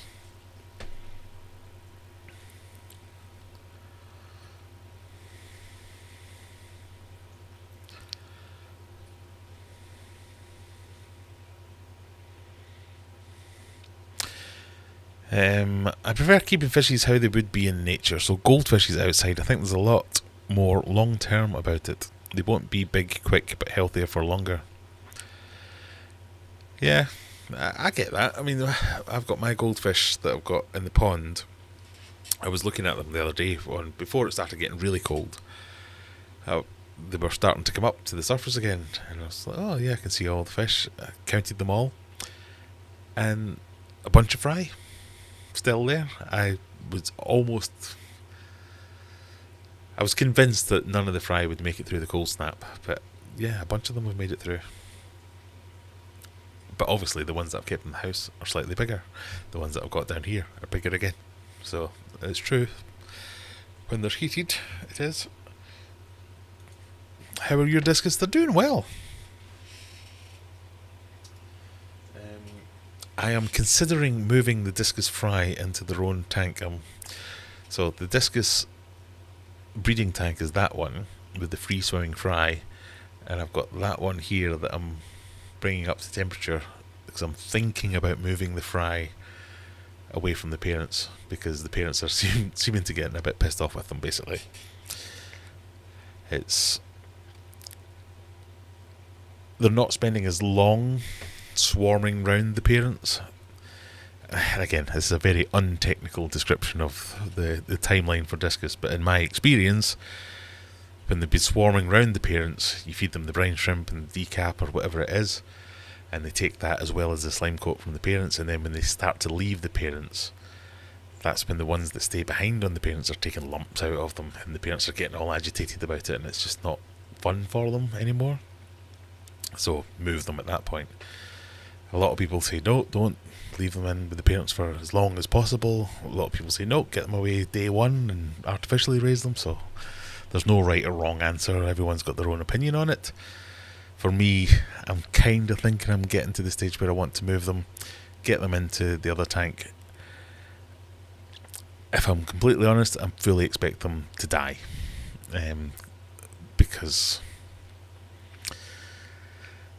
it's just trial and error. There's not that many of them. There's about 15, 20, if that. It's small batches. I'm not doing RO water. I'm not doing specific hardnesses and stuff like that. I'm just, the water is what the water is. The parents are laying what they do. When I move them, because there's a smaller number anyway, I don't think they have that. I don't know what it is. In the past, when I've done it with smaller numbers, they haven't made it, but when I've done it with larger numbers, they have. I don't know whether there's some kind of pack mentality of they feel better in a larger school or a larger shoal, and they feel safer, and if they're not in those kind of numbers, they just start to fall off. I don't know. We shall see. This is what I mean about, I really love this sort of stuff because I don't really know what's going on. I'm observing and going, wow, what's happening here? Trying to learn, obviously, but just really observing.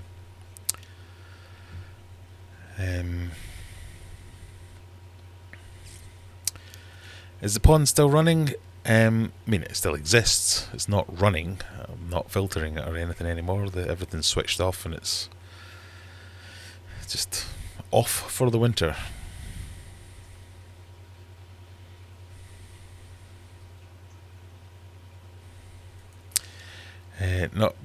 Not been cold enough till last week.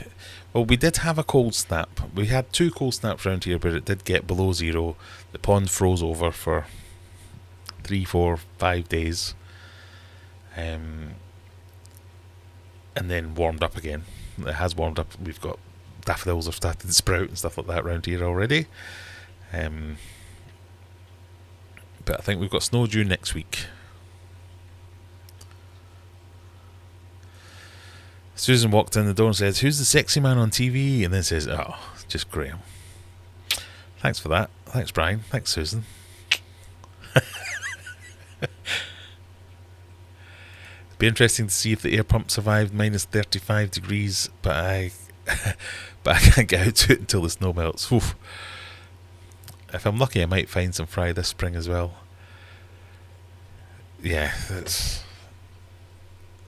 my little backyard pond. That had one fry that I missed. If you remember, I emptied that, put them all in the pond or wherever I put them, and it just filled itself back up with rainwater. And then one day, I think I made a video about this, as I happened to be walking past, I noticed the fry just buzzing about. Couldn't catch it, couldn't do anything about it. It froze over and everything. I've not seen it since. I'd be amazed if it was still there. But when I did walk past the other day, both the air pump and the filter, which were run off two little mini solar panels, were still working. Off of some really actual cloudy days. I was very, very impressed.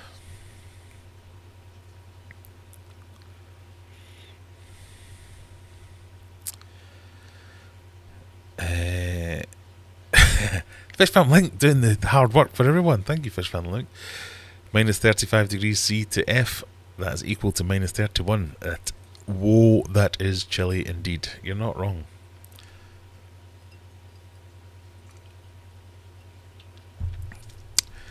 I don't get why.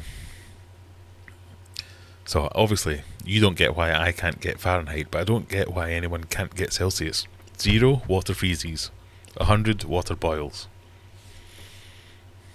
In between that, easy to work out. 50, very hot, but not boiling. What's hard? Whereas you're like, 37, is that hot or cold? What is that? The fry can survive. One of my parents ponted goldfish in the fry, and having no issues. I think it's slightly smaller. Yeah, the fry in the pond, they seem fine. They're slightly smaller. Yeah, like you say, they're slightly smaller, but they seem alright. 32 water freezes. Yeah, 32. Who made that number?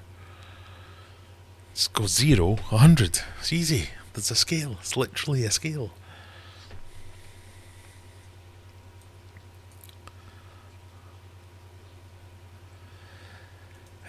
Right. There was other things I was going to do. Obviously, bit of admin. We have had a concurrency of... Oh, wow. At some point we had almost 80 people here. We've still got almost 50 people here, but only 41 links. So if you don't mind, everyone, just give us a little thumbs up. It does wonders for my self-esteem, if nothing else.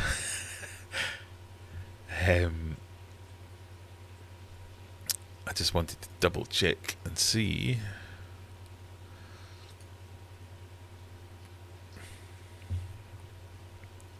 Yeah, I'm closing in on 20,000 subscribers, and this is amazing for me. I didn't think that would happen this year, never mind in the first couple of weeks of the year. So we'll obviously have to do some kind of 20,000 subscriber event, giveaway, who knows. 2,159 subscribers in the last 28 days, and most of them within the last 7 days. I've never known anything like it. It'd be amazing.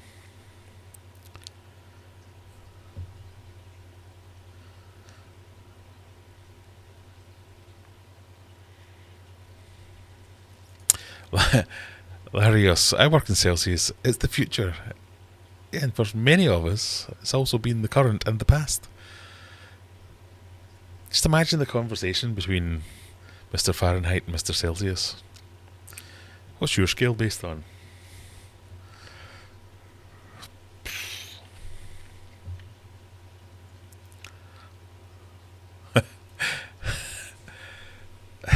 Ginger said, I'd go metric and Celsius if I could, but America likes it to be difficult.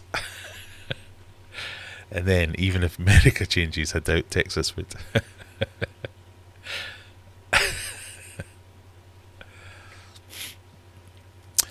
I saw reports the reason that plane had issues was because of differences in units. Yeah, apparently it was like some difference between the bolt sizes were measured in, or spec'd in metric, but measured in imperial, something along those lines.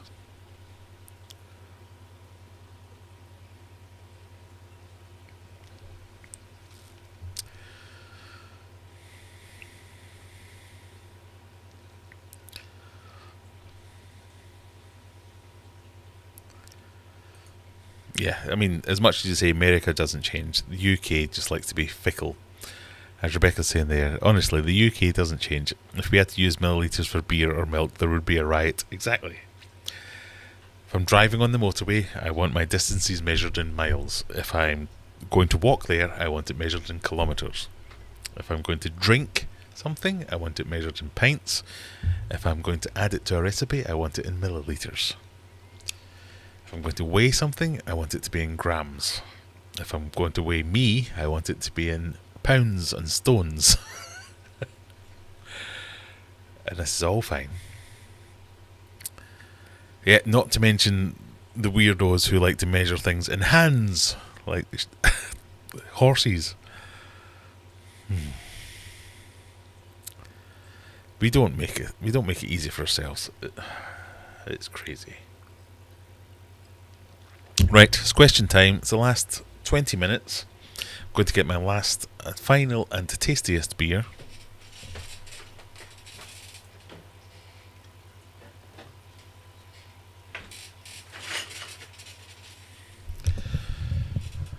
Have you noticed this light as well?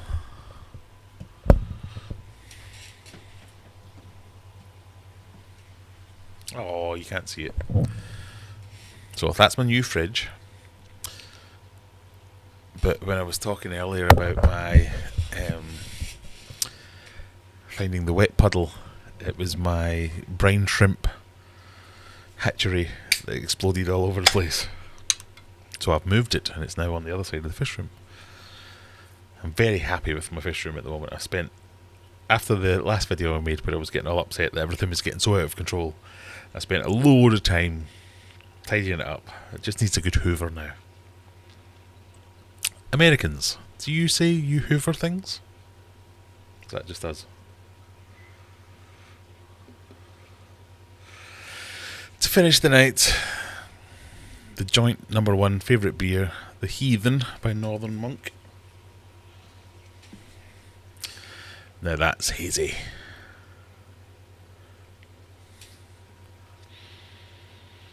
That's a concerting smell. So that smells fruity, ripe, fresh, citrusy even. I don't even know if it's got citrus in it. It's not going to tell me either. But it feels like someone squeezed a lemon in the vicinity. Where it's similar to that last one in that it has a smell, but just a nice smell.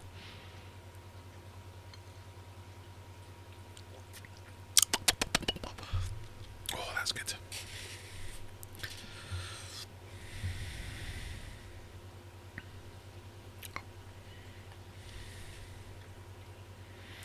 Can I get Graham to say America in his best southern country western American accent? America.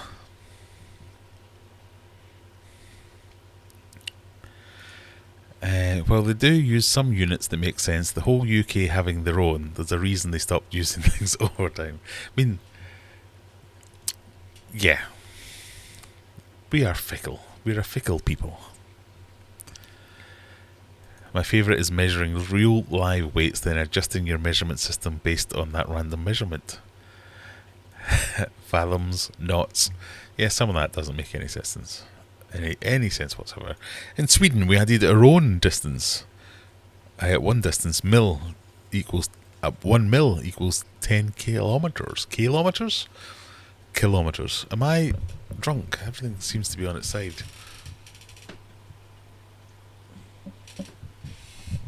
Is that better? It felt like all the water was going to try and fall out the fish tank. Okay. Why is time measured in 60 minutes? Oh, there's a reason for that. 60 minutes and 24 hours. Can't remember what it is, but there is a reason. How is the America fridge working? This isn't the America fridge. This is the bog standard UK fridge. It's working fine. I'm very happy with it. My American fridge freezer is the one in the house.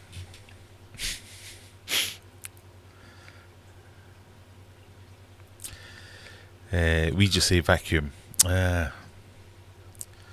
So it's not, you don't hoover things. You just vacuum them. You're missing out. Do you say hot tub or jacuzzi? That's another one, isn't it? Evan says vacuum is a verb in Canada. Yeah. Hoover or vacuum for Rebecca. I can't hatch brine shrimp. Let's see your setup sometime. Well, shall we try and get it working for the last 5 minutes of the... get out the way, stupid phone. Droid cam. We'll try this and see if it works.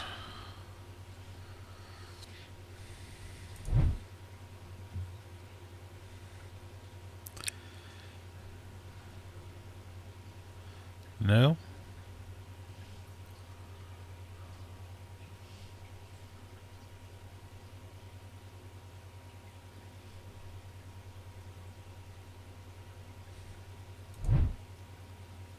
Didn't work.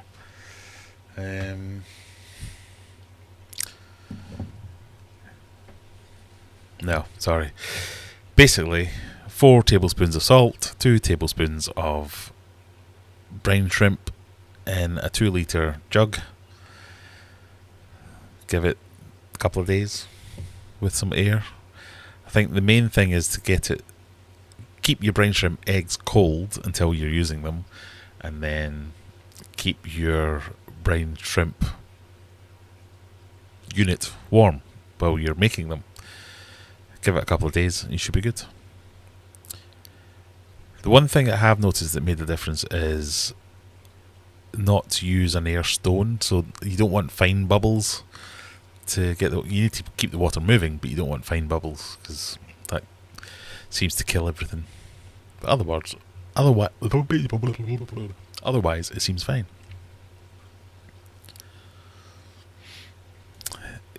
Just vacuum the floor. You don't hoover the floor.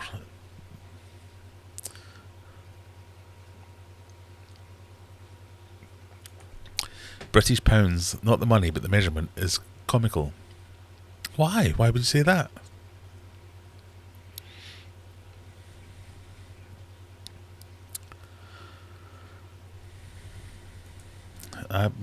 Yeah, Hoover's the big thing here. Brian wants a scalp off Susan. Sterling, pound sterling, would refuse that insanity of the euro. Oh, here we go. Juggler has been doing some googling. It's to do with the Babylonian system base 60, more easily divisible into chunks. Then we went base 10, but time stayed base 60. Yeah, base 10's the more sensible option, but base 60. Because base 60 is to do with the calendar as well, isn't it?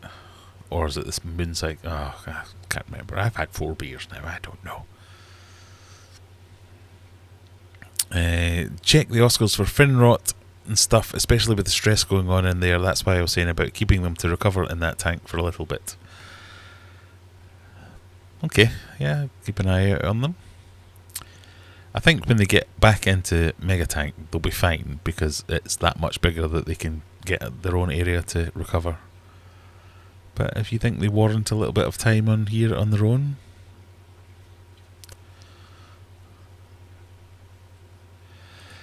Phil's here. How did the calendar sales go? We managed to raise just under 200 quid, but then with the postage and stuff like that,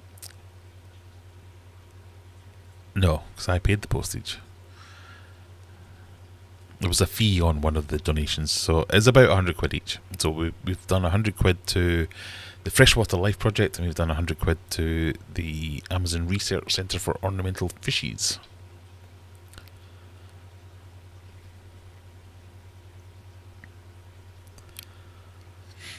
They were measuring horses before rulers and yardsticks were invented, hence hands, yeah.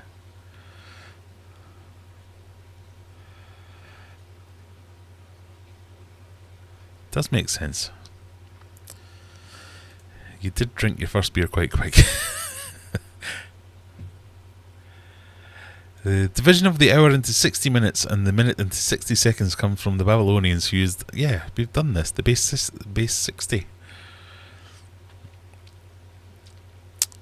Who derived their number system from the Sumerians, who were using it as early as 3500 BC. Quiz question for next week, quite right.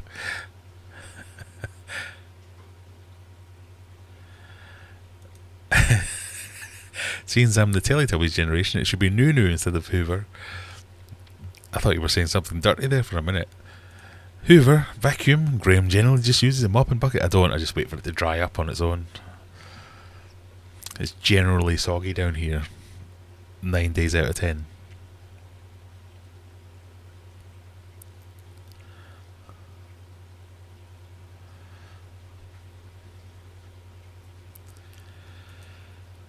Anytime I hear an American talk about miles, I think that's a long distance.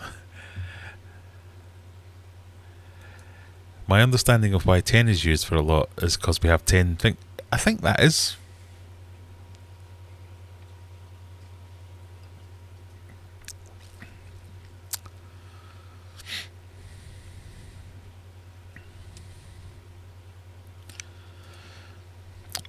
Ah, right. So we take a dip in the hot tub. We don't use hot tub or jacuzzi as a verb, and jacuzzi is just a brand name. So that's like Hoover. Hoover's a brand name here, but it's also become the verb. I'm going to do the hoovering.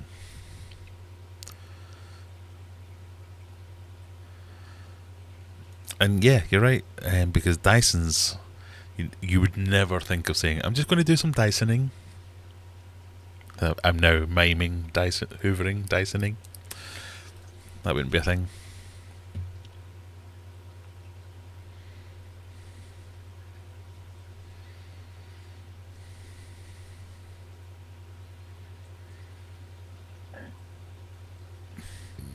Pardon me.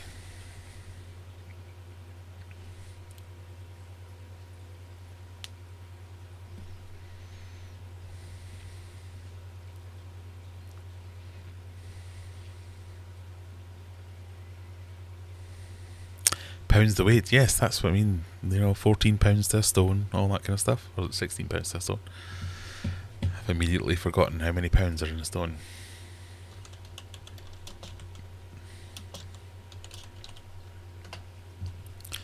£14 to a stone.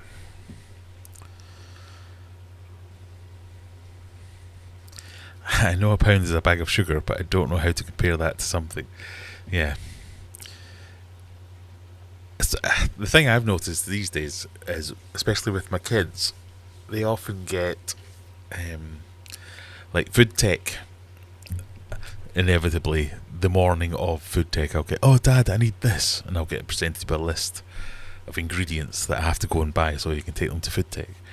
But if he does give me enough time, it's like a cup of sugar and a cup of, I don't know, chocolate drops.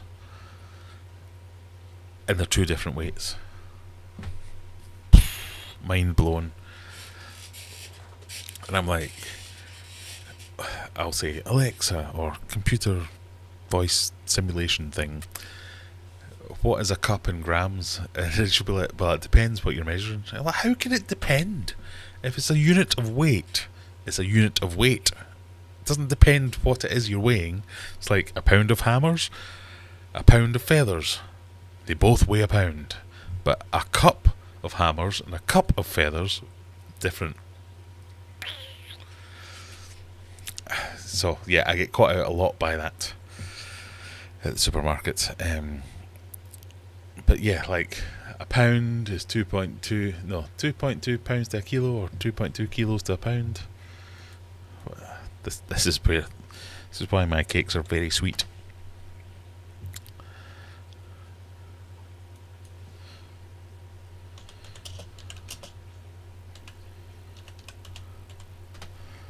Yeah, 2.2 pounds to a kilogram. So I've got some weights that some some are stamped in kilograms and some are stamped in pounds, and I'm always like, oh, that was easy on that hand. Oh, Jesus Christ, that's so heavy. And then you realise you've got them the wrong way around.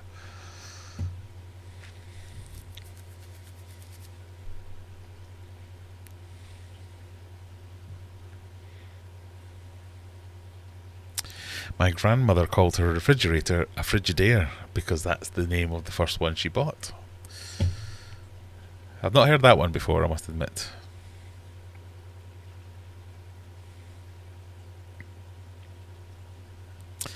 My mum doesn't forget names for products. Marathon bars, yep. I'm old enough to remember marathon bars. I still feel a bit icky going, ugh, Snickers. It's not really a Snickers, it's a marathon. And that's not GIF instead of SIF. It's JIF with a J, with a J.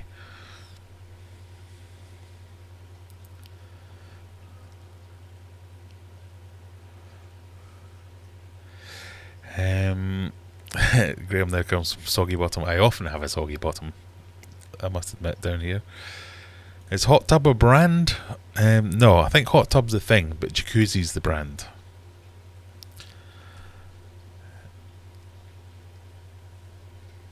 We do... so tissues are Kleenex, sodas are Cokes.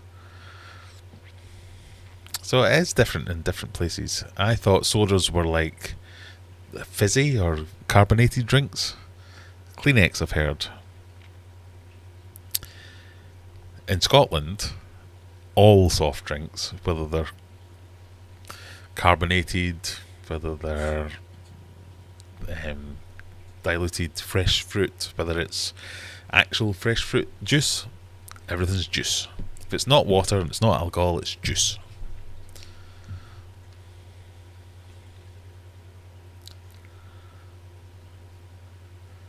Soda is a fizzy drink, tissues are tissues. Pussycat says, I did get him to set this one up. Fish Fam Link, who farted? I'm pretty sure it was Lank's Fishkeeper.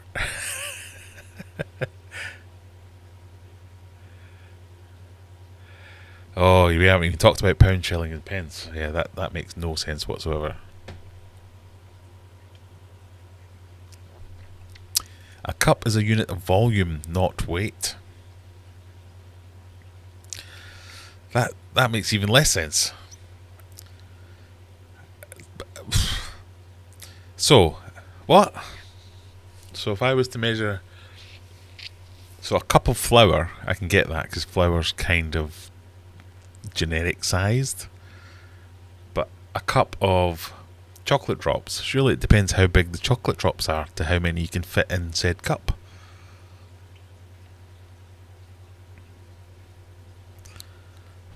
I don't know. It kind of makes sense. Because if you were doing a cup of sugar, a cup of salt, a cup of flour, a cup of rice, yeah, I suppose that would be. But then again, you get big rice and little rice, don't you? I don't know. Cup is a size, not a weight. Oh, okay, maybe I just don't get it. A cup is a measure of volume.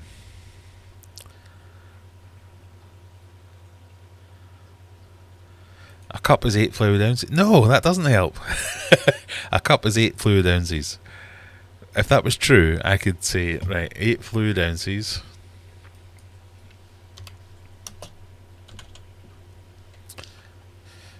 to milliliters, I guess.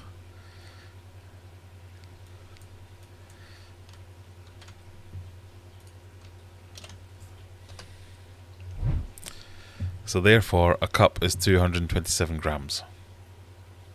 Milliliters. Or grams. Because milliliters and grams are the same thing. But, in all the recipes I've looked at, it depends what it is that you're weighing a cup of.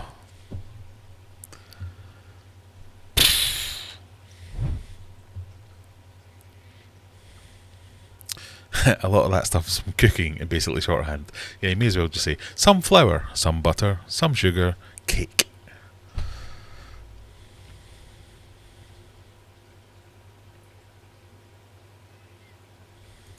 Yeah, I've been caught out by that one a few times. Teaspoon and tablespoon. What's TPSP? Do you mean TBSP? But if it's a UK cup, but what kind of cup? A cappuccino cup? A latte cup? Sports Direct cup? It could be all over the place here.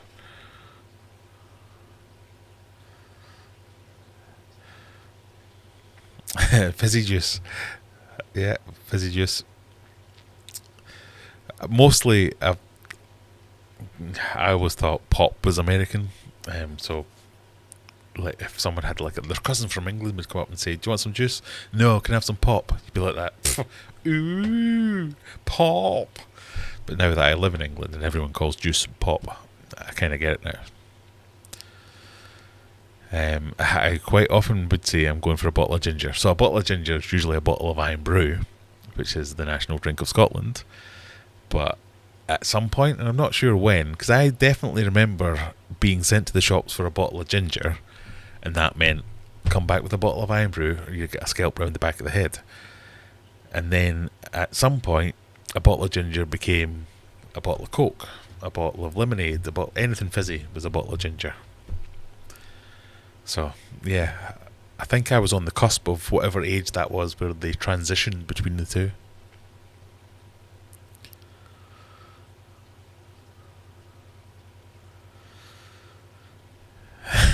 Nabokov saying, "No, it's just for cooking." Just use grams. If it was just for... Why are we mixing volumes and weights then, if it's just for cooking?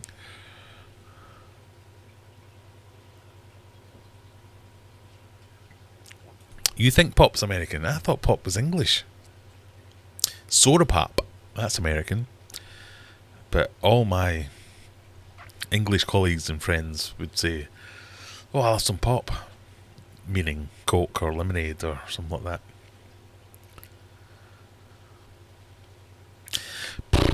We've gone off at a tangent. We're overrunning. Cold Water Aquatics is probably streaming right now. If you want to watch that, someone will no doubt put a link down there. If you go along and say, "Yeah, Graham sent me from Aquarium Adventures," it's always nice to share the love and check them out. If you're not into that, there's a Discord server. You can go and join that. Share your pictures, ask your questions, do your stuff. But thank you for joining me. For those of you who have been around for the whole stream, your staying power, it's been great. Thank you very much, everyone, for joining us. Have a great weekend, and hopefully I'll see you shortly with a new video about Megatank all holding water and shit. Bye! I didn't mean to burp.